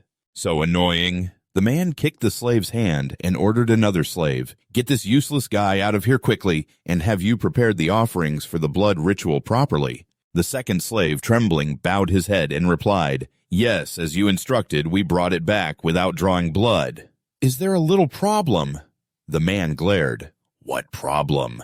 The second slave nervously glanced at the two others working with him and reported in a panic, "The wolf we caught for the offering is too big. Just the two of us can't pull it." The man swung his hand, whipping them repeatedly. "You fools! Why didn't you find someone to help?" They hurriedly ran off. "Yes, sir." The man scoffed, clicking his tongue. Useless. At that moment, he noticed the carriage containing the offering suddenly shaking slightly. He was startled. "What the hell?" The curtain was blown away by the wind, revealing a shadowy figure with blood-red eyes inside. The man coldly tossed aside the whip, flexing his powerful arm to draw his sword, preparing to take action. He was boiling with rage. Those idiots brought the offerings for the ritual without even checking if they were dead. "Oh, I need to chop off a leg when they come back. Even the party can't be peaceful. So annoying." He jumped straight into the carriage, a wicked smile spreading across his face. "Now where are you, you damn wolf?" Underfoot, the man stepped on a fluffy fur coat, kneeling down to pat its head. What's this, a little wolf causing all this noise just for something so tiny? But just a moment later, the man was taken aback. He didn't expect there to be another wolf in the carriage, towering and nearly filling the entire space. The important thing was its expression and eyes, which were utterly insane. He cursed in disbelief. "What the hell is this? It's huge!" After regaining his composure, the man laughed joyfully. "Ha ha, with a wolf like this, the blood ritual will definitely be a huge success." This time, those idiots really struck gold. The master will be very pleased. The man was so engrossed that he didn't notice a rope suddenly extending from behind, wrapping tightly around his neck and limbs. Before he could react, he was lifted off the ground. He could only helplessly struggle and scream, "Help me!" Suji slowly stepped out from the shadows, deep in thought about the structure of the Namkung family estate. The man gritted his teeth, taunting, "You think I would talk?" Suji leisurely tugged at the rope. "You don't need to say anything." The man's face turned red from choking. He died from asphyxiation, and Suji easily captured his soul. He carried the man's soul and turned to take one last look at his body. Just as expected, the dead are always more honest than the living. Meanwhile, Tuyanvu didn't understand why he was being dragged off to work. "Even though I explained that I wanted this dry throat, my friend, we're not from the Nam family. I'm serious about that." Tuyanvu huffed and declared that we are the tiger's den. The slave hurriedly interrupted him. "Sorry, I'll bring the meat and food later. Please help me out." Then Tuyanvu yanked his hand away from the slave, who tried to soothe him, saying they just needed to pull this wolf. "Where's the warrior?" Another person approached, nudging the slave, reminding him, "Why are you just standing there? Hurry up and pull it before you get scolded again." The slave replied, "Okay, okay." All three, including Tuyenvu, joined forces to lift the wolf, shouting, "Got it! 1, 2, 3, why do we have to do this stuff?" "Hey, slave," he comforted him. "Thanks, I'll reward you." Tuyenvu complained, "Of course. You better keep your word. By the way, why is it so heavy? Did it give birth?" "Oye, arms et sombes." He calculated 4 portions of meat should be enough, right? The other 2 felt something was off. There was still a little one. Delicious dishes were served, and the wine was always under pressure. At the highest point of the sand tower, 2 men were observing everything. One of them was the Sword King Gung Tron, the former head of the Nam family. The old man lazily propped his chin on his hand, complaining about being bored. The other was Nam Kung Ba, the current head of the Nam family, also the son of the old man who worriedly nagged his father. The situation in Anhui is chaotic because the family has been wiped out. If the Sword King shows up now, wouldn't it help stabilize things? Gung Tron sighed. "It is the same old story." Gunga raised an eyebrow, rebutting, "The family is actually a branch of the Nam family. The leader is Sodara, a distant relative of the Nam family, who is well known in the council." Gungcho gritted his teeth in annoyance. "I know that. I met the kid. So, Dura a few times. He's quite clever." But now that people know he has colluded with the demonic path, Kung Pie confidently declares the Nam Kung. "I must prove that we are the pillars of righteousness. We have nothing to be ashamed of." The old man stretched and laughed. "What's the big deal? Those weaklings fighting and dying is just a normal thing. You always blow things out of proportion. Didn't you get angry for days just because you lost a match in rock, paper, scissors? How can you compare family matters to a game?" "Well, how long ago was that?" "Father, grandfather." Suddenly, light footsteps echoed in the hallway. Both turned to find an incredibly beautiful woman, none other than Nam Kung Yun, the young lady of the Nam family. She carefully clasped her hands, announcing, "It's time for the banquet." Gum Pie, upon seeing his daughter, immediately turned on the fatherly charm. "My lovely daughter is here. Father Yun has grown up a lot, hasn't she?" Gum John nodded in agreement. "That's right. Have you met anyone you like at the academy?" If he didn't say anything, it would be fine. But once he did, he was sure to be drowned in saliva from Gum Pie, who exclaimed, "Come on, she's still young. Why are we talking about marriage?" Gung Tron, dissatisfied, rubbed his ears. "It's too noisy. I thought Gum Yun would refuse, but unexpectedly she nodded in agreement with him. Father, grandfather is right. I should marry soon to support the family." He immediately became flustered, trying to dissuade her.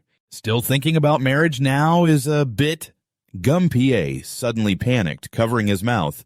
"Don't tell me you're secretly seeing someone." Gung Yun calmly denied, "I'm not, but after graduation it will be a different story. I'm just preparing ahead." Gongcho seized the opportunity to loudly express his support for her. "If you want to find a husband, look further ahead. Don't choose those boring and slow ones around here." Goompa struggled to intervene. "No way you won't be the one to choose a husband for Yoon." Gum Tron sulked, turning away, ignoring the two, and picked another boring guy to show. Goompa hurriedly changed the subject. "Let's chat with my daughter. Anyway, Yoon, you haven't forgotten, have you? The blood oath ceremony is about to take place." Gung Eun slowly replied, "Yes, I remember the blood oath, where blood flows from the neck of a great beast into a copper tray, and everyone drinks it in turn. It's a ritual that binds friends and allies together."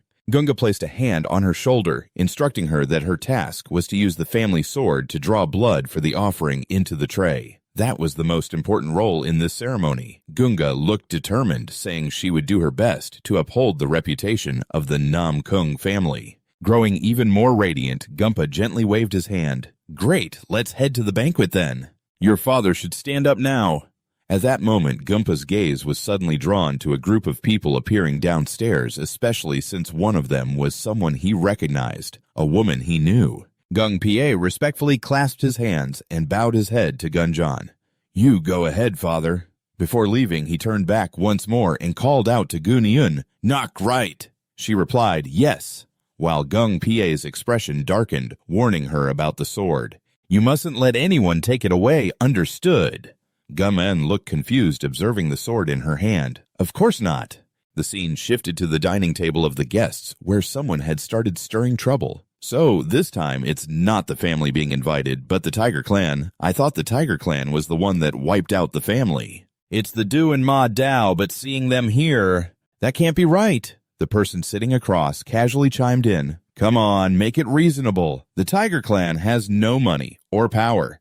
How could they possibly wipe out the Do family and Ma Dao? Both of them then burst into laughter, not noticing that Jenny sitting behind was trembling, clenching her fists in restraint. Aiku looked at him with a pained expression. Father! Just then, a haughty voice unexpectedly rang out among the crowd.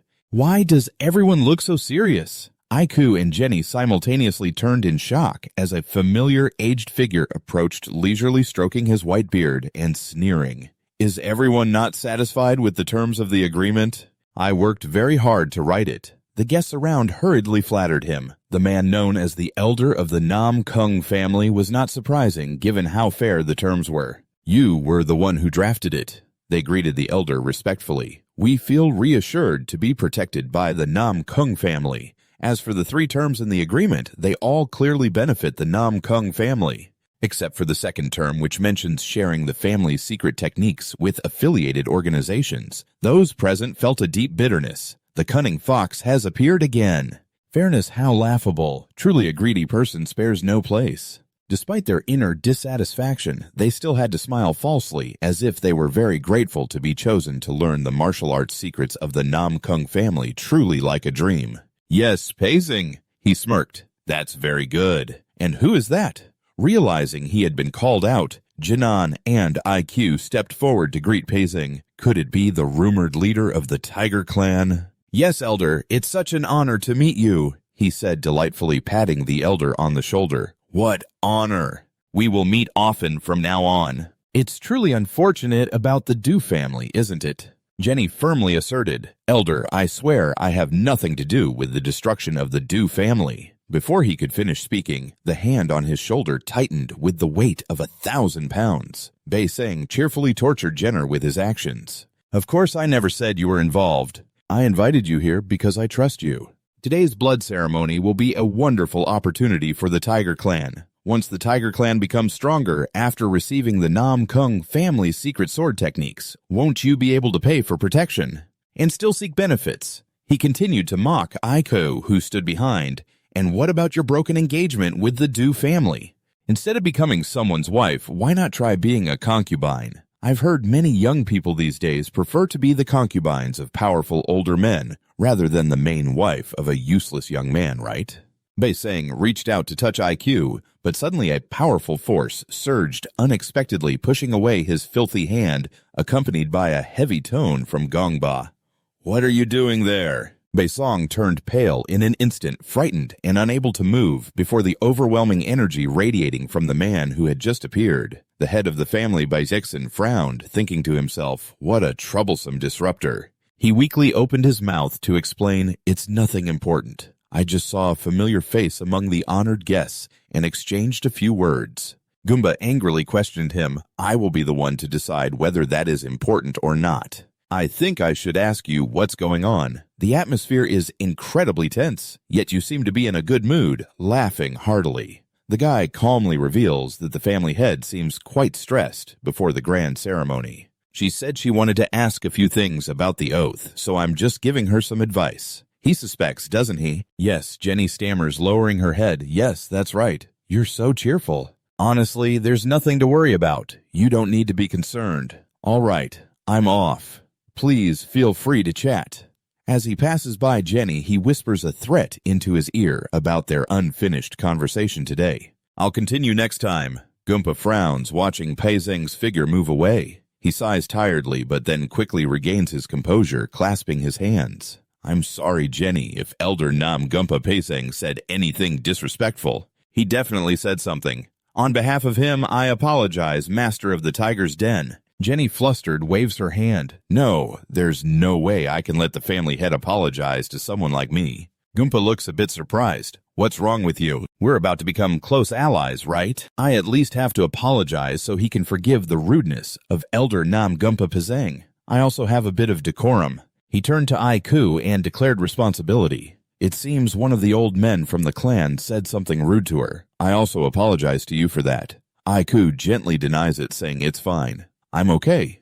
Don't worry about me. Seeing her polite demeanor and respectful attitude, he couldn't help but silently marvel. Is this the child? I heard she topped the entrance exam for the Dongqian Academy. Truly a solid foundation. She could become a worthy rival and a good friend to our Ion. Gumpa slowly praises her IQ. Thank you for saying that. He looks up at the tall tower. Is it already the hour of the dog? Gumyun arrives just in time and calls out to the family head. He nods, introducing Aiku to her. This is my daughter. You arrived just in time. This is the daughter of the master of the tiger's den. Let's greet each other. The two beautiful young women gently bow to each other. It's a pleasure to meet you. I'm Nam Gung-yun. I'm Houyee Yang. Both silently assess each other through sharp, discerning eyes. This is the girl Houyee Yang, the top candidate of the entrance exam. The Dongqian Sword Academy, Nam Gung-un Sr. Gumpa asks Gum-un, is everything ready? She confidently replies, yes, father, everything is ready. The sword in Gung-yun's hand trembles unconsciously. He is satisfied and quickly shifts his attention elsewhere. Good now, finally, on the platform, a wolf is hung upside down on a post. Surrounding it are countless flickering flames. To reach the highest step, one must cross a long staircase. At this moment, all signs indicate that it is time to perform the blood oath. Gumpa slowly steps up the stairs. Halfway up, he suddenly stops. Then the sound of two hands clapping together resounds powerfully. Gumpa boldly declares to all the brave comrades gathered here, today, I, Nam Gumpa, wish to express my sincere gratitude and witness this scene. The guests below the banquet cannot help but marvel. They are in awe of such a grand display of power. Gumpa continues slowly. We have all drawn our swords for the belief in justice and balance. But what is the reality? In the north, the believers cause trouble.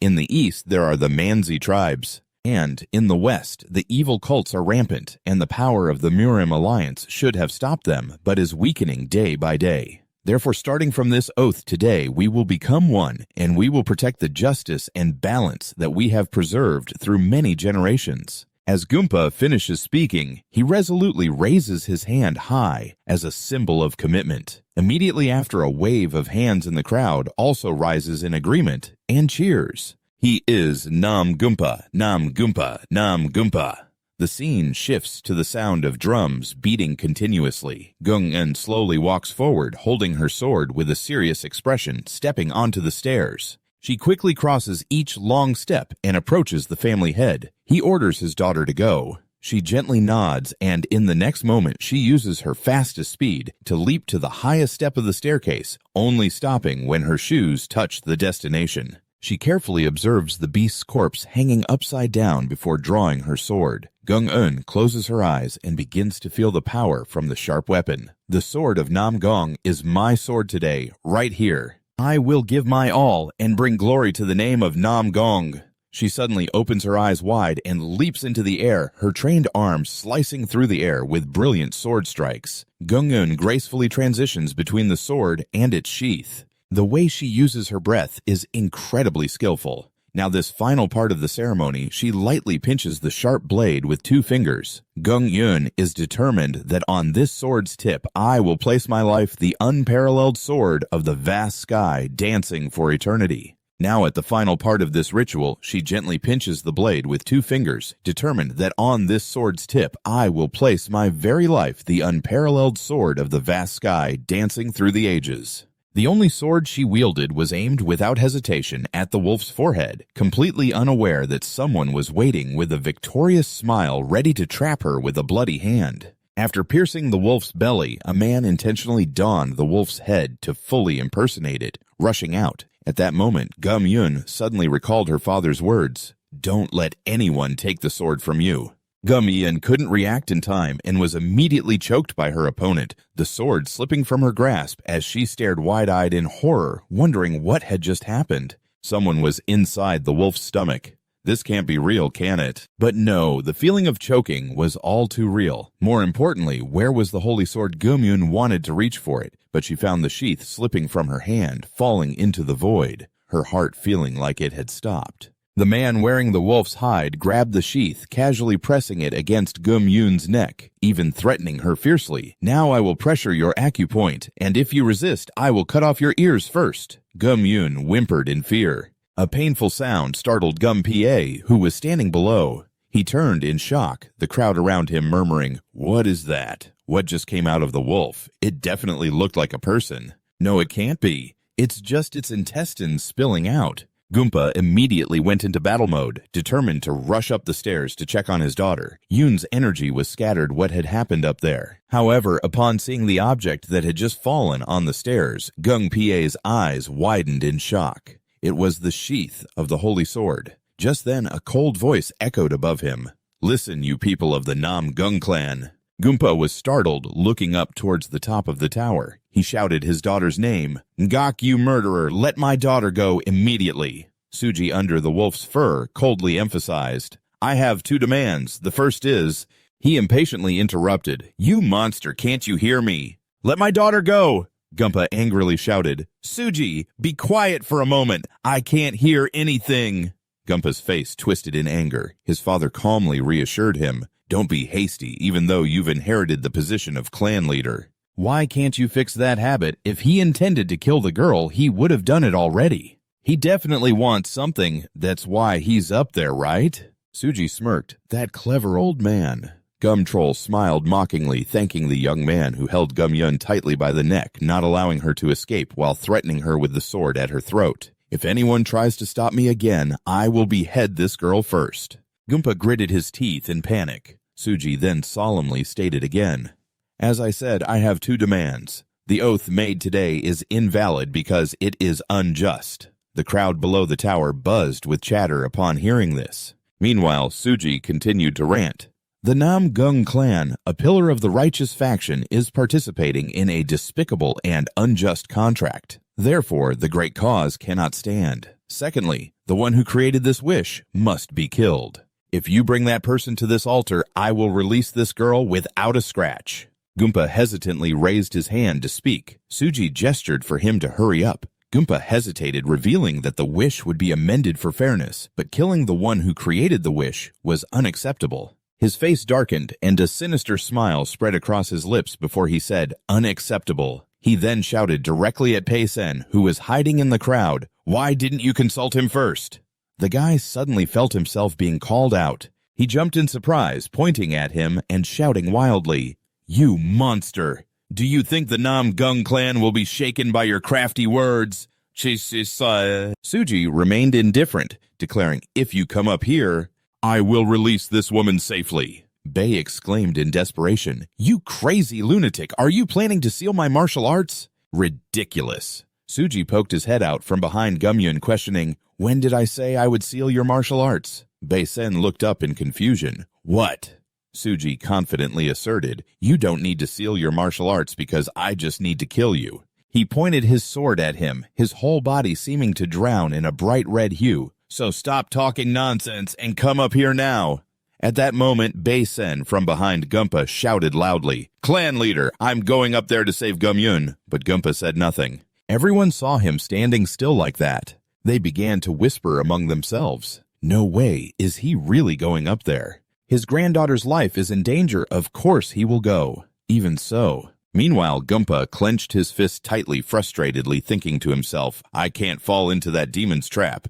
But at this rate, Gumyun.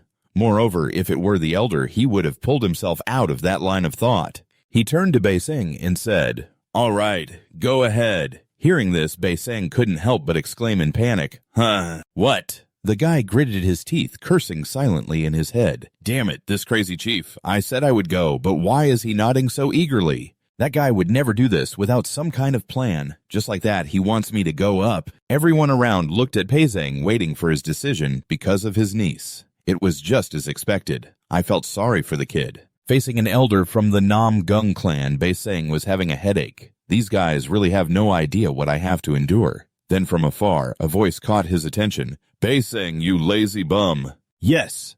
Gumtron shouted from behind, urging him.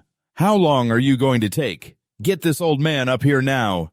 Baiseng was so flustered that he stammered, Yes, Chief, I'm coming right away. Hearing this, Gumtron burst out laughing, saying, It's been a while since I've had such a good laugh. At that moment, Baiseng was running forward, clearly showing his anxiety on his face. Damn it, being led around by some nameless guy like this.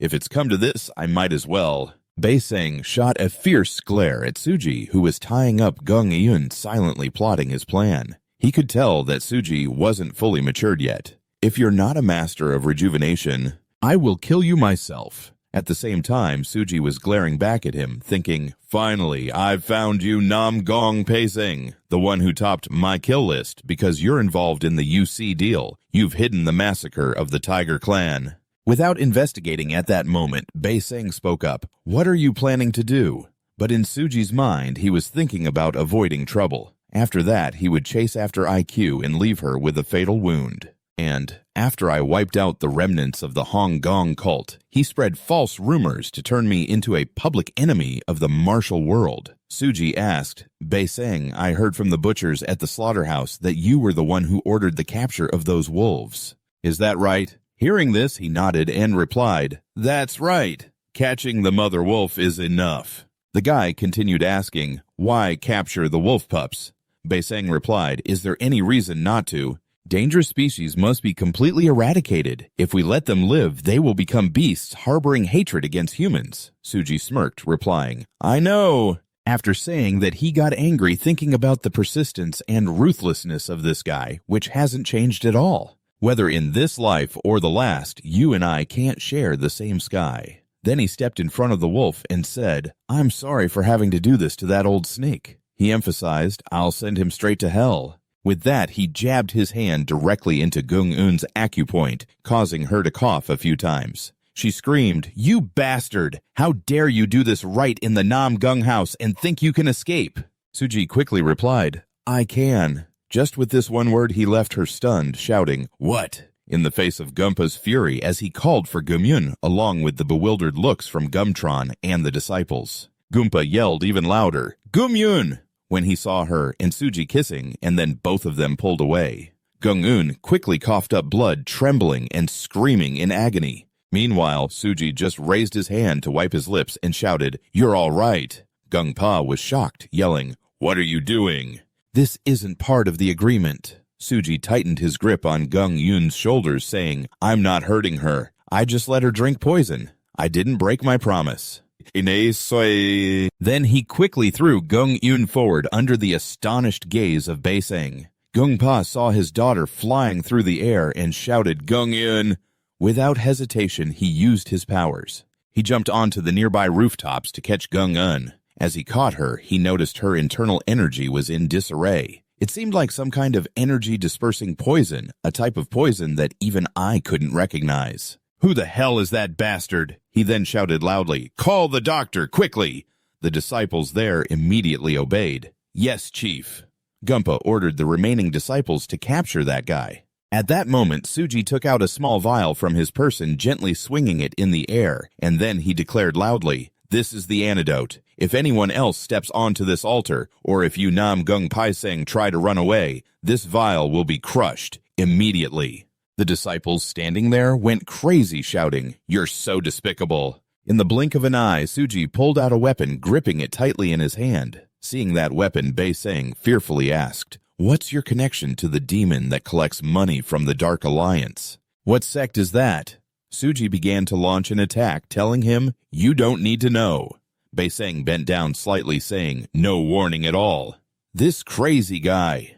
The moment Suji swung his weapon down to the ground, Baiseng quickly dodged the attack. He coughed once and then loudly declared, I'll destroy the entire altar with just one blow.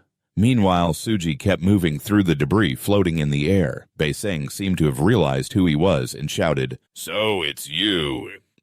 Now I understand you are the one who destroyed the True family and the Black Road faction. Without hesitation, he tightened his grip on the sword and unleashed the Abyss technique, causing Suji to drop his weapon. I thought he would be in a tough spot, but Suji, quick as lightning, pulled out a backup dagger aimed directly at Pei-seng, who was caught off guard and could only block with his hand. But that blow was quite strong, making him cough, and so Pei-seng launched the same technique again. However, Suji anticipated his move and immediately jumped to dodge the attack. Pei-seng, furious, shouted, "Damn you, cowardly rat!" Realizing Suji had jumped behind him to attack, Pei-seng's eyes widened in shock. Trying to sneak up on me. How predictable. But in his attempt to dodge, Suji Pei-seng failed to notice that Suji had set a trap at his feet, and in avoiding it, he stepped right into the hidden darts. This caused him to panic, and Pei-seng immediately clutched his leg in pain, shouting, "Suji, come on! You need the antidote, right?" Pei-seng retorted, "You coward, using cheap tricks instead of fighting fair." He replied to the cowardly man not fighting honorably, then gripped his weapon tightly, pondering what to say next. But ultimately, his conclusion was to stride straight toward Pei-seng, coldly declaring, "So what?" In an instant, a massive strike hit the ground, creating a tremor and a cloud of dust. All the disciples of the Nam family watched in horror, exclaiming that the altar was collapsing. All the martial artists of the Nam family rushed to protect their master and family. They quickly approached Gung Tran, asking about the previous family head, but he waved them off. They seemed to understand, nodding once and standing still. He mumbled to himself, "Look at this. A kid this green has such inner strength. The abyss technique. Huh." After saying this, he revealed a satisfied smile, thinking to himself, "This brat is really amusing." Meanwhile, back in this battle between Pei-seng and Suji, Suji loudly proclaimed, "This is really fun." Pei-seng, noticing Suji's expression, retorted, "Are you underestimating me?" He quickly grabbed his sword and unleashed a powerful technique while shouting, "You arrogant fool," even as his attack headed straight for Suji. Yet Suji remained calm and said, "I told you." He confidently declared, "I can easily take you down." Just like that, with a single move from Suji, a flurry of darts was launched, knocking back Pei-seng's attack and heading straight for him. Without hesitation, he used his sword to block. In his mind, Pei-seng thought, "This is crazy. His martial arts are profound, but his fighting style is so crude. Where did a guy like this come from, and why does he hold such a grudge against me? It doesn't matter anymore. I have to kill him." At that moment, he only thought of one thing: I'm going to die. So without hesitation, he unleashed his ultimate technique, Endless Flow of the Sky. Suji saw Pei-seng's attack coming and immediately rolled forward. Pei-seng muttered to himself, "Lazy fool rolling like a lazy donkey." It was a clumsy yet fierce move, and he shouted loudly a technique that every martial artist dreaded to use, but he knew right away that Suji would play that game. However, Suji was no slouch either. He clawed at his own shoulder, letting a large amount of his blood flow into his hand. Then with a swift motion, he turned to attack, launching droplets of blood forward in an instant. Those droplets fell like rain, piercing through Pei-seng's attack, and some even splattered into Pei-seng's mouth, while he was still laughing, saying, "Let yourself be torn apart and die." As he clutched his mouth, coughing violently, a shockwave hit, sending dust flying everywhere. Pei-seng exhaled a puff of red smoke, shouting, "What is this poison?" With every passing second, his expression grew paler. The disciples below heard the painful groans from above and couldn't help but gasp, looking up at each other. "Is that the elder's voice? I can't see anything because of the smoke." At that moment, Goomba silently prayed, trying to endure just a little longer. After a while, the smoke above began to clear, and the disciples anxiously exclaimed, "The smoke is clearing. Is the elder safe up there?" Suji suddenly lost his balance. He had to quickly use his weapon as a crutch. Suji sighed, thinking, the Nam family, no matter how rotten, is still dangerous. At that moment, Pei-seng was also collapsing, coughing continuously. Suddenly, Suji recalled the words of the old master who had advised him to comprehend the unyielding evil technique, known as the unyielding, whose blood was toxic to most martial artists because it burned and drained their inner strength. He silently calculated that his own cultivation level was still low, so the effect wouldn't last long, but for him, it should be enough to shock him. Then he tossed a vial containing the antidote in front of Pei-seng, saying, "Choose, will you let your granddaughter take the antidote or will you drink it yourself?" Before he finished speaking, Pei-seng decisively lunged forward, grabbing the vial tightly in his hand. He immediately poured the contents of that jar into his mouth, without stopping, causing Suji to widen her eyes in shock, while the disciples below and Gung Pie screamed for the elder to drink the antidote. He angrily thought, what does he think he's doing? Baiseng wondered how that bastard dared to do this. And Miss Gung-eun right after that, Baiseng let out a satisfied cough and regained his breath, feeling delighted. As long as it's not poison, I can still find a way to escape from here. Suddenly, Suji spoke up, calling him foolish. What he drank was poison from the clan. But within seconds, Baiseng's eyes turned completely white, and he panicked, shouting, I can't see anything. Suji simply told him to die slowly from the crimes he had committed. Suji lay on the ground in despair, interrogating him. What have you done to me, you monster? He was quickly submerged by the rushing waters around him, and in that moment, only darkness surrounded him until a small flame appeared. Smugly, he said, You got exactly what you deserve. Elder Baiseng questioned, Who are you, you bastard? The other replied, How could you forget me? Don't you remember accepting bribes, burying the concubines you beat to death, and hunting down those who stood in your way to rise to the position of elder? Wasn't all that done by me? Hearing this, Baiseng suddenly realized who that person was and cried out in despair, You are the one who is supposed to be dead. The old man replied, Dead? How could I leave you behind?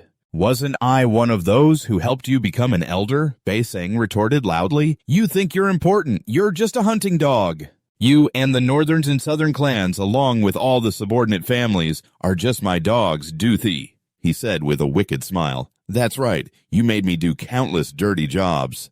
All this time, thanks to that, I ended up meeting a madman and being cooked like a dog in that pot. Baiseng fearfully exclaimed, You brought this upon yourself. From the moment you joined the bloodline, you voluntarily became my dog.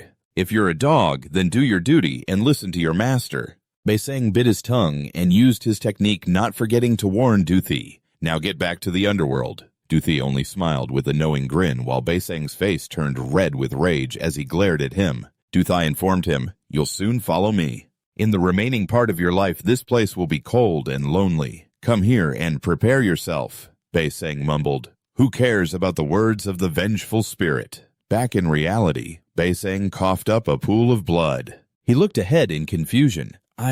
I can see it now. What was that just now? An illusion? But just as he was still dazed, a strong voice called out from afar. Nam Gung Paiseng. Baiseng looked down below and shouted, Is anyone there?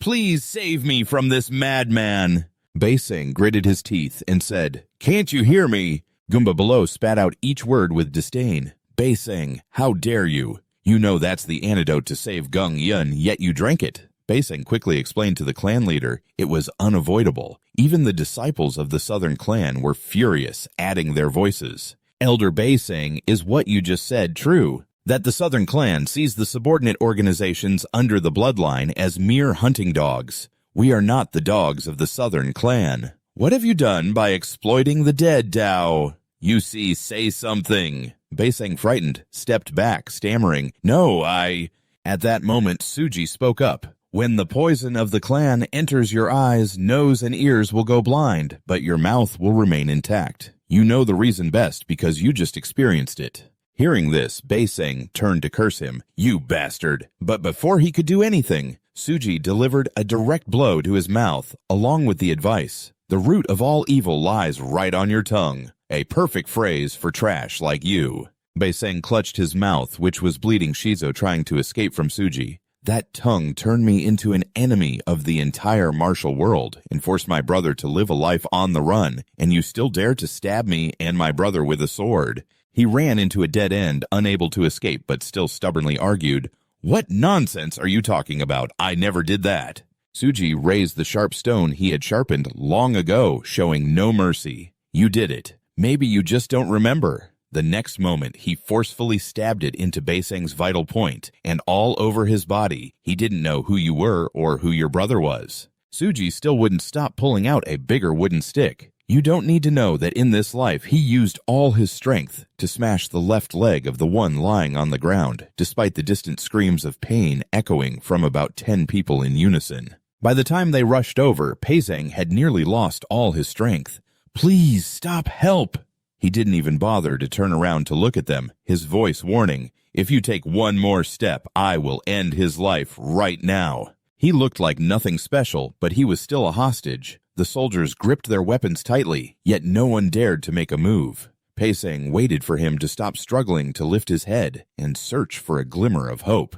"So, are you going to spare me?" Without saying a word, he grabbed the long beard of the man and then mercilessly swung the sharp stick straight at his head as the soldiers witnessed this horrifying execution. They were all terrified. Suji held tightly onto the beard of the man he had just transformed, dragging him a few steps before walking into the palace and casually tossing the lifeless body onto the ground, blood spilling out like a fountain once again. The elder Aiku was standing next to Jenner witnessing the whole event, unable to hold back his urge to vomit. "Oh my god, I can't believe an elder of the Southern Noble clan was defeated like this. The 3 layers of Yukok are that powerful." She looked up in confusion at the one who had caused this catastrophe, realizing it was indeed the 3 layers of Yukok. Was this really just a coincidence? Suji, from above, looked straight into her eyes, gazing at the only girl standing in the courtyard. Telling herself that the feud with her brother had come to an end, she thought, now live the life you desire. Aiku walked over to check the pulse of the man who had just been dealt with. He shook his head, his expression full of helplessness, and Goomba happened to arrive just in time.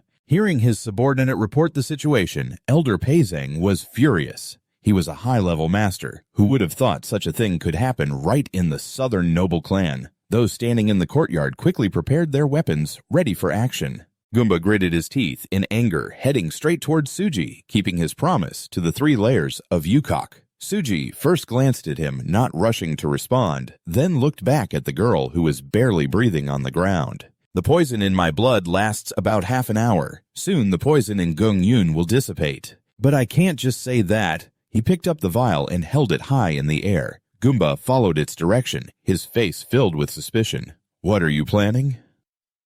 "Everyone here can see that's poison. Are you going to go back on your word?" Suji slowly opened the lid, pouring out the liquid from the vial. If used correctly, it was a medicine so small in dosage that it had to be applied with a needle to the tip of the tongue. But his next words officially infuriated Goomba. "There's not much medicine left." Goomba clenched his teeth, trying to stay calm as he assessed the situation. "I can't fully trust or completely dismiss your words. In this situation, damn it, calm down." He reached out his hand toward Suji. "All right, I get it. Hand it over quickly and I'll spare your life." Suji capped the vial in his hand, his tone still playful. "If you don't grab it quickly, it will spill." In the next moment, Suji flicked the vial in his hand backward. The vial slowly fell off the cliff, and those standing below seemed eager to devour it. "Swallow it!" Goomba urgently ordered to find it immediately. "We must save Iun." The soldiers immediately rushed towards that direction. "Got it." He continued to order another group of soldiers to retrieve the remaining antidote. "Capture the 3 layers of Yukok." Suji wasn't foolish enough to stand there extending his hand for them. Instead, he knelt down preparing for a retreat. The complete encirclement of the Southern Noble clan was indeed daunting, but if he were to be captured, he wouldn't have done this from the start. In the next moment, he flew through the soldiers, taking them down one by one, then soared straight to the palace. "You bastards, 3 layers of Yukok." Suji not only wasn't angry, but also kindly pointed in the opposite direction. "You'd better go look for it. That's the last part of the antidote." His whole body radiated a green flame of anger. "If Iun gets hurt, I will hunt you down to the ends of hell and execute you myself." Suji took the opportunity to run in the opposite direction. The other soldiers hurriedly pursued him. "Stop 3 layers of Yukok. How dare you do such a thing right in the Southern Noble clan and think you can escape?" He dashed through the crowd, soaring up, leaving them all in shock. Everyone stared wide-eyed. "Oh my god, what incredible lightness of movement. I can't believe the 3 layers of Yukok is this strong." "How dare you use my people as a stepping stone, you scoundrel!" Suji flew away, trying to escape as quickly as possible. He was almost there. Now all that was left was just the highest outer wall of the Southern Noble clan. He aimed straight at the target, calculating carefully. As long as he got over it, he would be safe. Unexpectedly, Suji was ambushed from behind, caught off guard, and his head flew out of his neck, heading forward. He gritted his teeth, trying to turn around to see the one who had betrayed him. "This is insane." but immediately after he revived instantly. If I step out here... If Suji used all his strength to leap off that wall, I'm definitely dead. The moment he escaped the city, Suji stopped and looked at the one who had just ambushed him. Damn it, in my previous life, I thought he had retreated and hidden away. I never expected him to appear in a place like this. The legendary former leader of the martial arts world stood on top of the wall, laughing mockingly. Gungtron carried a large sword in his hand, sneering. Indeed a child with good instincts. The Sword King of the Southern Clan. Suji instinctively raised his hand to the spot on his neck where he had been cut. The legendary former leader of the martial arts world. If I had taken one more step earlier, my head would have truly rolled off my neck. Nevertheless, Suji couldn't help but admire him. Indeed, the heart of the sword. Gungtron didn't wait for him to respond and continued. Hey, kid. He pointed towards the exit. Why aren't you going? Suji, not holding back, shot back at him, releasing a killing intent. Right, and right behind you, the guards have surrounded the area completely. Not going anywhere, I'm leaving right now. In the next moment, I landed right next to Gung-Yoon, who was on the brink of death. This isn't the time to be leisurely. Suji watched the old man's next move, her face filled with anger mixed with confusion. Gung-Cho, summon your strength and shout it out. The old man infused a stream of life energy into Gung-Hun, and her body absorbed the power. Immediately, she spat out a mouthful of thick black syrup. Finally, she could breathe again. She should be fine now. Her complexion has returned. Take her into the inner room, the old man said leisurely. Continuing to carry the large sword, he walked toward Suji, cheerfully saying, That's it, right. He stood still silently calculating. From the very beginning, he could have used his absolute internal power to detoxify Nam Gung-Yoon and block all my moves. The fact that he didn't do that and only acted now if he intended to kill me, he would have done it immediately. He's doing this for something else. Gung-Tron, still accustomed to stroking his beard, spoke with a hint of surprise, laughing heartily without hiding his intentions. That clever little one Suji was not intimidated and immediately replied, Thank you, old man. Gumpa's voice rang out, ordering all the soldiers in the courtyard, Now capture that villain and tie him up alive. He stepped forward, his anger still raging. Gumpa's face was as cold as ice, his voice steady. And bring him before me. Just as they were about to rush in, a voice rang out. By your command, stop right there. Gumpa couldn't hold back and shouted, Father, why are you doing this? That guy is mine. He immediately cut him off. You all let that kid slip away, only I caught him. Don't ruin my fun. This is the happiest moment I've had in nearly 25 years. Show a little filial respect, son. As you can see, my word is law in the Nam Gung family. Even the emperor values my opinion more than others. Suji had been standing still, not understanding why the old man was acting this way. Gumtron calmly stroked his beard, talking to himself. Oh, I just remembered. Should I establish a new rule? Yes, from now on, no one can leave the Nam Gung residence without my permission. After saying this, he laughed loudly, proudly, declaring no one can leave. He said that if they dug deep into the slums and hid, the chance of escape was 30% risky. But if necessary, Suji gripped the staff in her hand tightly, but still didn't make a move. How to ask for permission to go outside, Gungtron suddenly raised 5 fingers toward him. The old man set the rules. I'll give you priority for 5 moves. I won't use my sword, just dodge. Feel free to unleash your power. The others in the palace had to reluctantly step back to make way for them. The whispers around them grew louder. Unbelievable. The Sword King is using the term priority for just 5 moves. Does he really think so highly of himself? Suji stared intently at the old man in front of her, unable to help but think that she had to give her all to satisfy him. But for me, there was no reason to refuse. In the next moment, he stepped into a prepared stance. Ready for battle, a red aura filled with mystique radiated from him. Gumtron was not in a hurry, his voice sounding pleased. Just as I expected, my eyes do not deceive me. Suji said nothing and charged straight at the person in front of her, trying her best to please him. The first move, a swirling black magic appeared, affecting the surrounding soldiers significantly, pulling them in. The staff in his hand flew straight toward Gungtron, carrying a strange force. The old man's eyes instantly turned blue, emitting a strange light. He dodged the deadly attack with lightning speed. The staff flew through and crashed into the large pillar behind, causing it to start collapsing. As it fell, Suji flew back to her position, her body trembling, but she did not attack again. He stopped and looked directly at Gungtron, who seemed a bit confused by that reaction, and directly asked, "What's going on?" He pointed at the sword that had been resting on the old man's shoulder. "Your sword, you said you wouldn't draw it." Gumtron was now flustered, looking at the sword firmly held in his hand. "Wait, why is this happening?" The old man hurriedly explained. "Actually, with my level, using the sword feels more natural than using my hands. It moves automatically. When you reach my age, you'll understand. Besides, I've been a bit forgetful lately." He silently commented on the old man's reaction. Better a forgetful person than a promise breaker. Gumtron coughed a few times, trying to regain his dignified demeanor. "Your first move was just a probe, right?" The old man seemed a bit flustered, wanting to ease the tension. "Shall I withdraw one move?" Suji held back, readying for the next attack, seemingly pleased with his reaction, knowing he would respond that way. "Then we will truly take it without needing swords anymore, and I really look forward to the other 4 dimensions." Suji continued to strike, wielding his sword against Nam's solid wall, which mundane weapons like hammers or maces couldn't break through.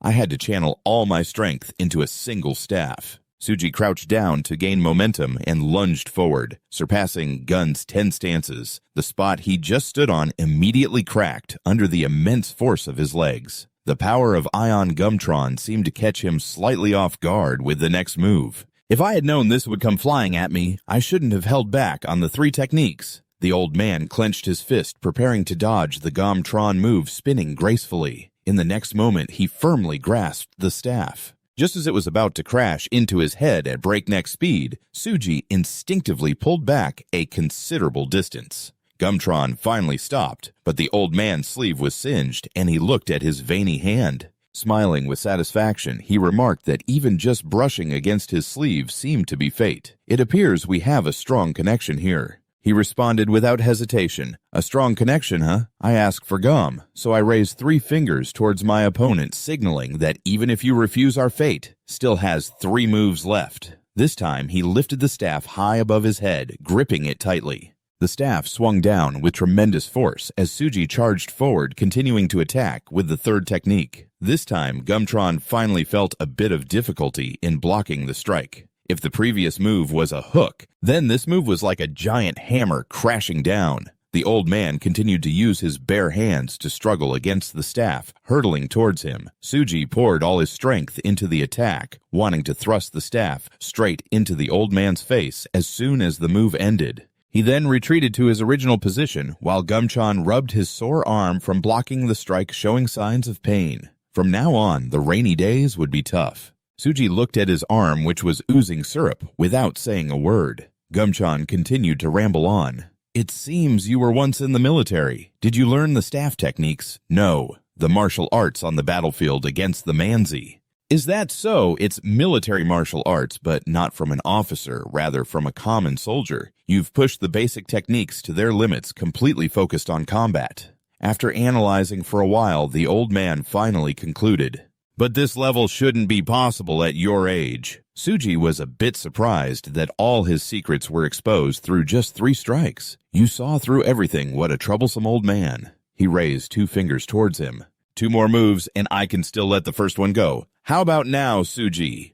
He spun the staff in his hand, preparing to attack again. This time, Gumtron finally needed to prepare a bit as the wind around them grew stronger. The old man's beard fluttered wildly. This was getting more interesting. Suji spun the staff faster and faster, ready for the next attack. He stomped hard on the ground, and then his whole body lunged towards the old man. Standing in front of him, he swung the staff, wanting to smash everything around him. Gumtron immediately raised both hands to shield his face, seemingly enjoying the challenge more as he charged forward again, aiming to take down the old man. This time, Gumtron finally couldn't hold on any longer, groaning as he clutched his body. Suji poured all his strength into a powerful attack, causing his arm to unleash a burst of Shiro, a stream of dark power gathering instantly. Then it flew straight into the courtyard where they stood, concluding the next move. The 2 retreated to their positions while Gumtron rubbed his smoking wrist. A Wenso move and gun, not bad. My bones are aching, and I've been injured quite a bit too, with red liquid flowing out, staining my shoulder. But very quickly Gumtron restored his original state, taking a step forward as the voices of those in the courtyard echoed.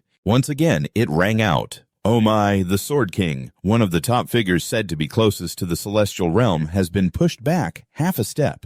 Is that even possible? Who on earth is that young man? Gumtron snapped his fingers, signaling towards him. All right.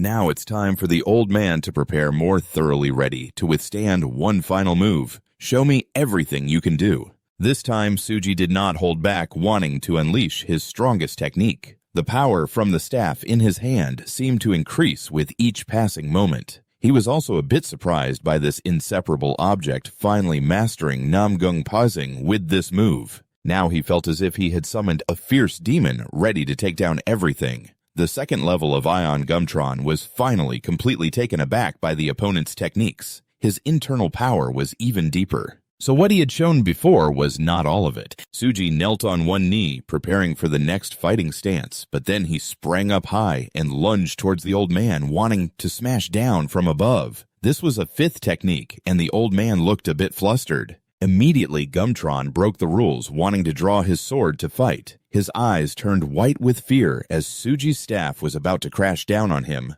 but it was stopped by the sword. The two forces collided fiercely, creating a blinding light that illuminated the entire area. Those standing around hurriedly covered their faces, trying to protect themselves from a massive storm.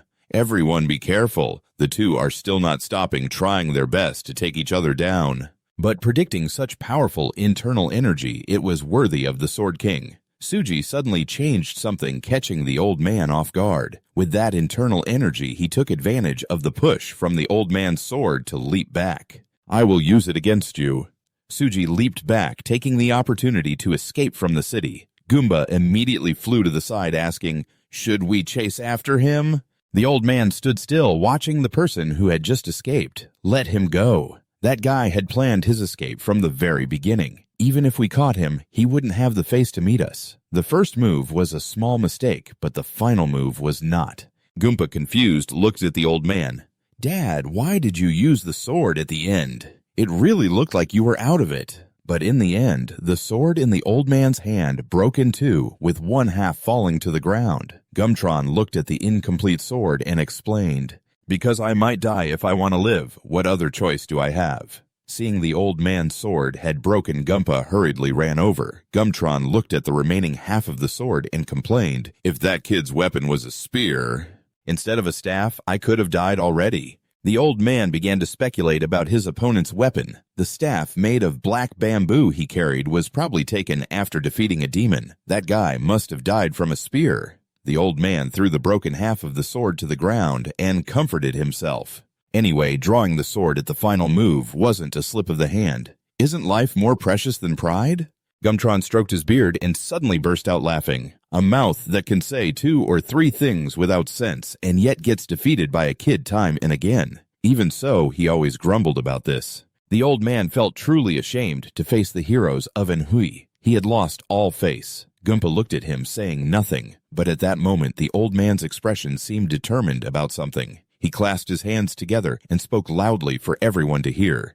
The Nam family will resolve everything right here. He bowed his head, apologizing to those witnessing the events of today. The family would definitely compensate everyone. I sincerely apologize, but I hope to receive understanding from all the heroes present here. After that, Goomba shouted loudly, "The feast begins!" The strong men were bustling about. Night had fallen, but the Nam family was still brightly lit with lanterns. Voices echoed from the terrace, making vows 3 times to the heavens. Goomba was talking to his father. He mentioned a peak that no one knew about, a sect related to age, and even the appearance of that person. Who could that be? The old man pondered for a moment before speaking. His fighting style is close combat. Gumtron was referring to someone whose martial arts were only ranked 3rd, yet he had reached the peak. His movements surpassed all limits.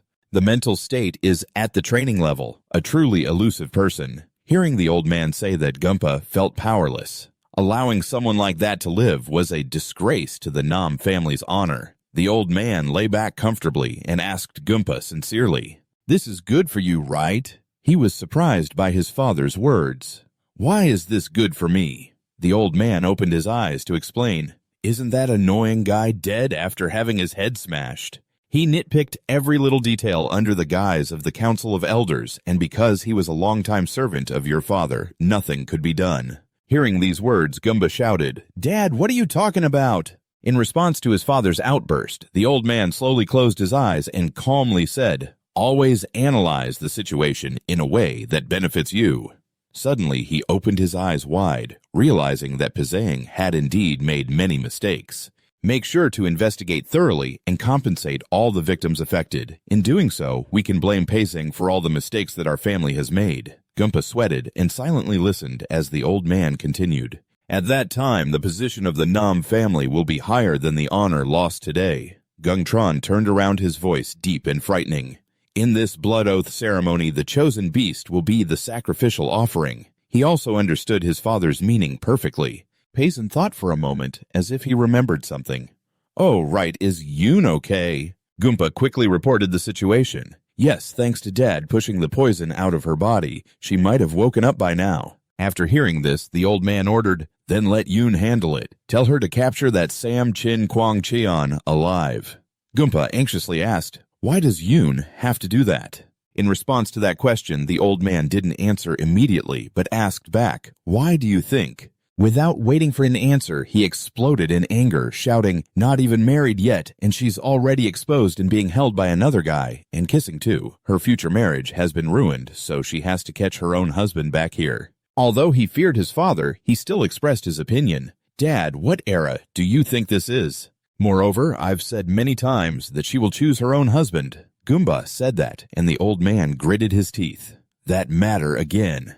A son-in-law from the Orthodox sect. Don't limit relationships and education to just the Orthodox path. That's the only way to survive the unpredictable changes in the martial world. The two perspectives of the two men were in stark contrast. Goomba spoke up. The Nam family is a sturdy tree that won't easily fall due to a few small ripples. The changes in the martial world are nothing to us now. The old man didn't want to hear anything more and asked again. Do you really think so? Gumtron said nothing, helplessly sighed. The old man held his head. The martial world is like the ocean. When the sea is calm, fishing and enjoying drinks is great, but when the storm hits, it becomes fierce and terrifying. Gungtron's expression changed, no longer hiding his usual demeanor. Xinjiang acted unexpectedly, transforming faster than his father's chameleon. He asked Xinjiang again, now aware of who this character was. The demon realm's stronghold Gungtron gazed into the distance, commanding him to prepare for the night's transformation as darkness enveloped the area. He said that a great wave would soon rise in another desolate part of the flower field. Inside, there was still someone. Light flickered through the window. A person held something in their hand. It was Suji. He came to visit someone, whispering, Brother, your revenge ends here. He turned away, trying to suppress his emotions for the sake of Ho Jong-mu. Suddenly, Suji opened his eyes, as if sensing a familiar memory flooding back. He was frustrated about where he was staying. The ground was muddy. Growing up in a place like this was truly unbearable. A voice responded at the same time as straws fell on his head. You knew, so I brought this. Suji frowned in annoyance. Honestly, brother, with your difficult personality, how can you still be cheerful? Isn't it better than having nowhere to lie down? Hurry up and get moving. We'll fight again tomorrow. That makes sense, Suji reluctantly agreed. He began to peek into the straw mat when suddenly countless insects jumped out. He was terrified, instinctively falling back, sending straw flying towards her. There are fleas everywhere. You still brought this pile of trash. As long as it's warm enough, that's all that matters, Aiku explained. He returned to reality, unconsciously smiling as he slowly brought the incense to the burning candle. In this life, I won't know hardship. Live well. The incense was placed, smoke rising. He left the room, his shadow cast on the ground. Suji stepped outside when suddenly a voice startled him, sending chills down his spine. Stay still. It seems someone has arrived. The voice from the other side spoke, How ridiculous. Do you think you can escape safely? Perhaps Suji's enemies had come. He was furious, his face clearly showing his irritation. Damn it, this is such a hassle. The group began to shout and curse, trying to leave without saying a word. What bad luck, a chubby guy ordered. Go on, we won't send you off too far. Suji agreed without hesitation, reaching into the bushes to grab something. All right. The other guy was sweating profusely. Where are you going? Suji coldly replied, west. The guy's face was tear-streaked, looking like he was about to part with a lover. It turned out they weren't Suji's enemies. They were probably just his fellow countrymen. Goodbye, cousin, he cried. Then go, you heartless jerk. Take care. Take care of yourself. If you have nowhere to go, come back to Ho Dungmun any time. A young man inside shouted through tears. Where else can you go? We'll wait, so you must come back here. Definitely. Hearing this, Suji secretly smiled, then said nothing and jumped onto the roof. Behind him, the chubby guy still shouted, Hey, where exactly is the west? Suji turned back and replied, Jenny. Then the sunset gave way to the dark night as Suji continued on alone while thunder began to rumble in the sky. It seemed that soon a heavy rain would fall. He looked up at the sky, sensing a storm brewing. Just as the first lightning struck, a voice called from behind him. Hey, who is that? Aiku panted, continuing to call, Hey. But in Suji's silence, Aiku didn't give up. Hey! Yet he still didn't respond, only glancing back at her. Aiku tightly held the command card in her hand, looking a bit sad. So you are Sam Chin Wang Cheon. Bonji was still with the others doing well, but only feared two people, you and the one who paid for Kim's medicine that rainy day. Hearing this, Suji was startled. He put on his clothes, causing her to laugh. I was just joking. Then there was a moment of silence. At this time, the first raindrops began to fall. The atmosphere quieted to just the sound of the rain. After a while, she finally spoke, thanking Aiku for recounting the times Suji had helped her. Because you lit the mugwort fire, those are unforgettable memories for me. Because you let me ride a horse, because this is you has listened to my worries. Suji remained completely silent about the conversation with the chief and the Black Blade gang, the whole demon staff incident, and everything that happened in Namgungra. This time, you were involved in everything. Now I know. I'm very grateful, and I'm curious why you helped me. But if you intend to tell me, you haven't hidden it right. Suji silently acknowledged, but didn't respond, turning to walk away. Aiku immediately chased after him. Don't go. She clung to his sleeve, tears in her eyes, her voice almost pleading. We're family. She had no idea that his eyes were red, but perhaps this time feelings couldn't win. With a burning determination in his heart, Suji tore himself away without saying a word. But in that pouring rain, Aiku was still in shock, unable to believe he was leaving. She kept repeating, You're really leaving. His silence until now seemed to confirm it. Aiku choked up, only able to utter a farewell. But now Suji finally replied, Take care. Aiku stood frozen for a few seconds. Then she ran after him quickly. She caught up to Suji, wrapping her arms around him. Suji didn't let go, standing still as she embraced him.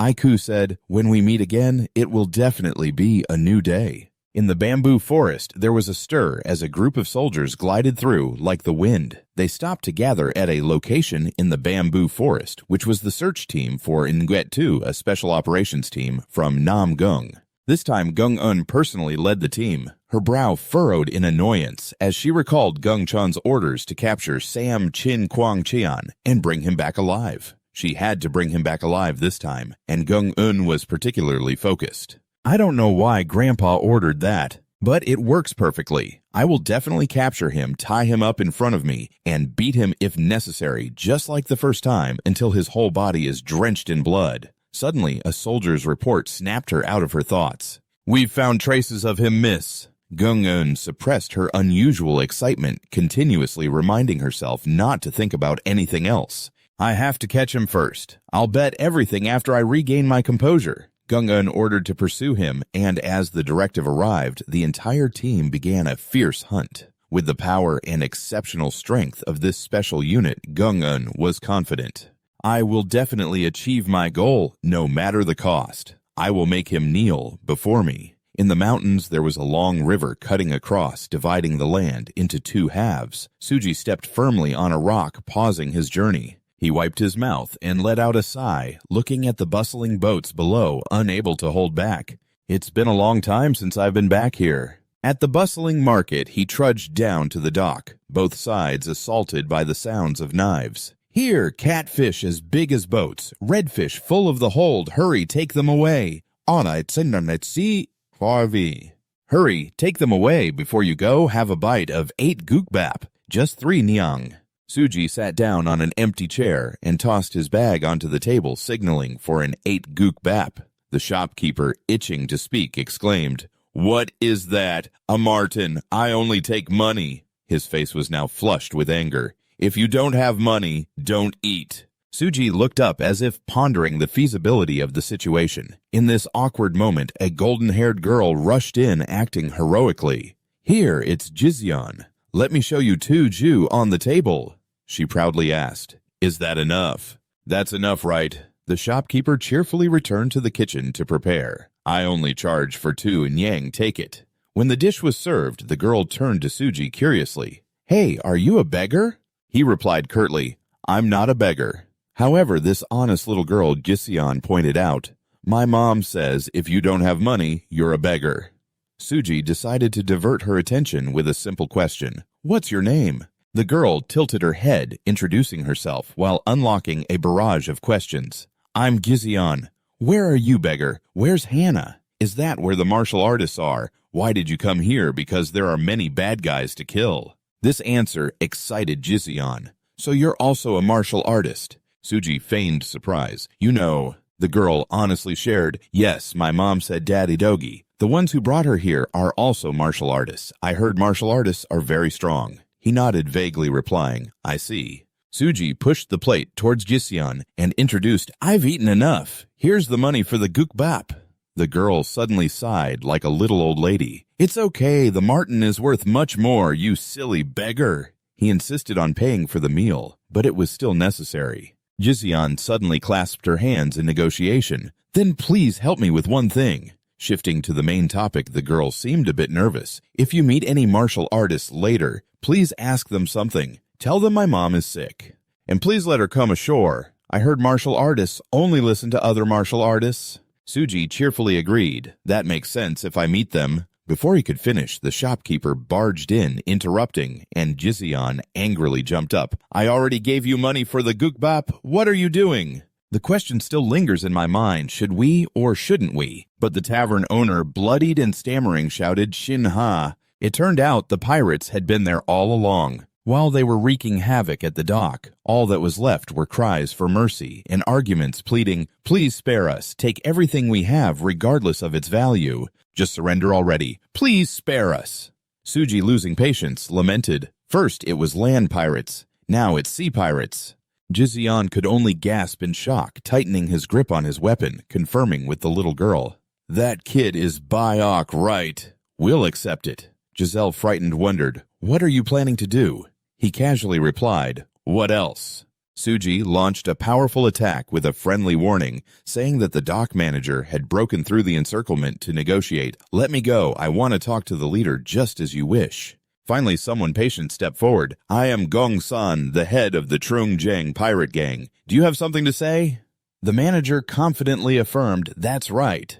The old man, his face flushed, shouted loudly about the umbrella behind him. "We are not like those fishermen. I manage the Padung area. Don't you know that Ba Idoli is backing us? If you do that, Ba Idoli will no longer—" Before he could finish, the old man's head exploded. Gongsan, maintaining his stance, calmly declared that they would be silent. "Because Ba Idori has sold you to me." The workers, upon hearing the bad news, immediately erupted. "Sold us Ba Idori no way. We're about to pay off our debt. They said as long as we make it to the end of this year, we can go home.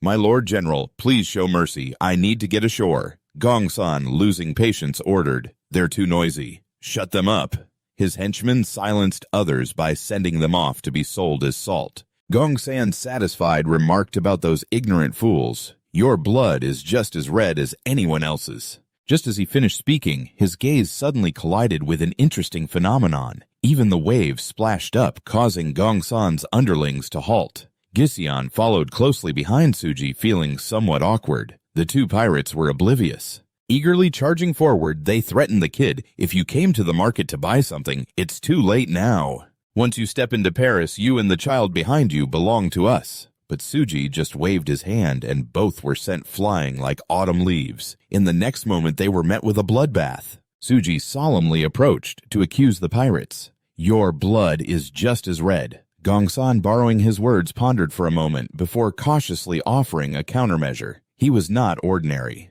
Attack at the same time, archers up front. The underlings quickly shouted, "Archers, fire up! Turn him into a porcupine!" Suji extended his hand, using his bag as a shield against the rain of arrows. All the arrows were absorbed by that strange bag. Suji even took the opportunity to throw back a bunch of hidden weapons, causing the archers to go dark, each one clutching their heads and screaming loudly as their comrades fell in an instant. Gongsan, losing his cool, glared and questioned Suji, "Who are you and where do you come from?" He responded by raising his weapon, preparing for battle. Gong Shu, sensing the moment, chose to be humble and suggested, "All right, let's not ask who the other is. Then let each of us go our own way. If we fight, one side will definitely die, right? It's better to avoid a draining battle." Suji, proudly carrying his load, declared, "The one who dies will be you. Whether my body remains intact or not is another matter." He just threw a greeting punch at Gong Su while hinting, "How about we make a bet?" The guy gritted his teeth and hissed in rage, "You bastard, you're just a little pup who doesn't fear the tiger." Gong Shu swung down with a shout, "I will make you regret it." But whether his strike would hit the target was still unknown. Yet his hand was hit first. The sword was instinctively knocked away. Gong Shu felt a piercing pain in his hand while hearing Suji question, "Regret, is that me?" He adjusted his appearance and sighed with disdain. Indeed, pirates fit the description. Even when they fall into the water, only their mouths float.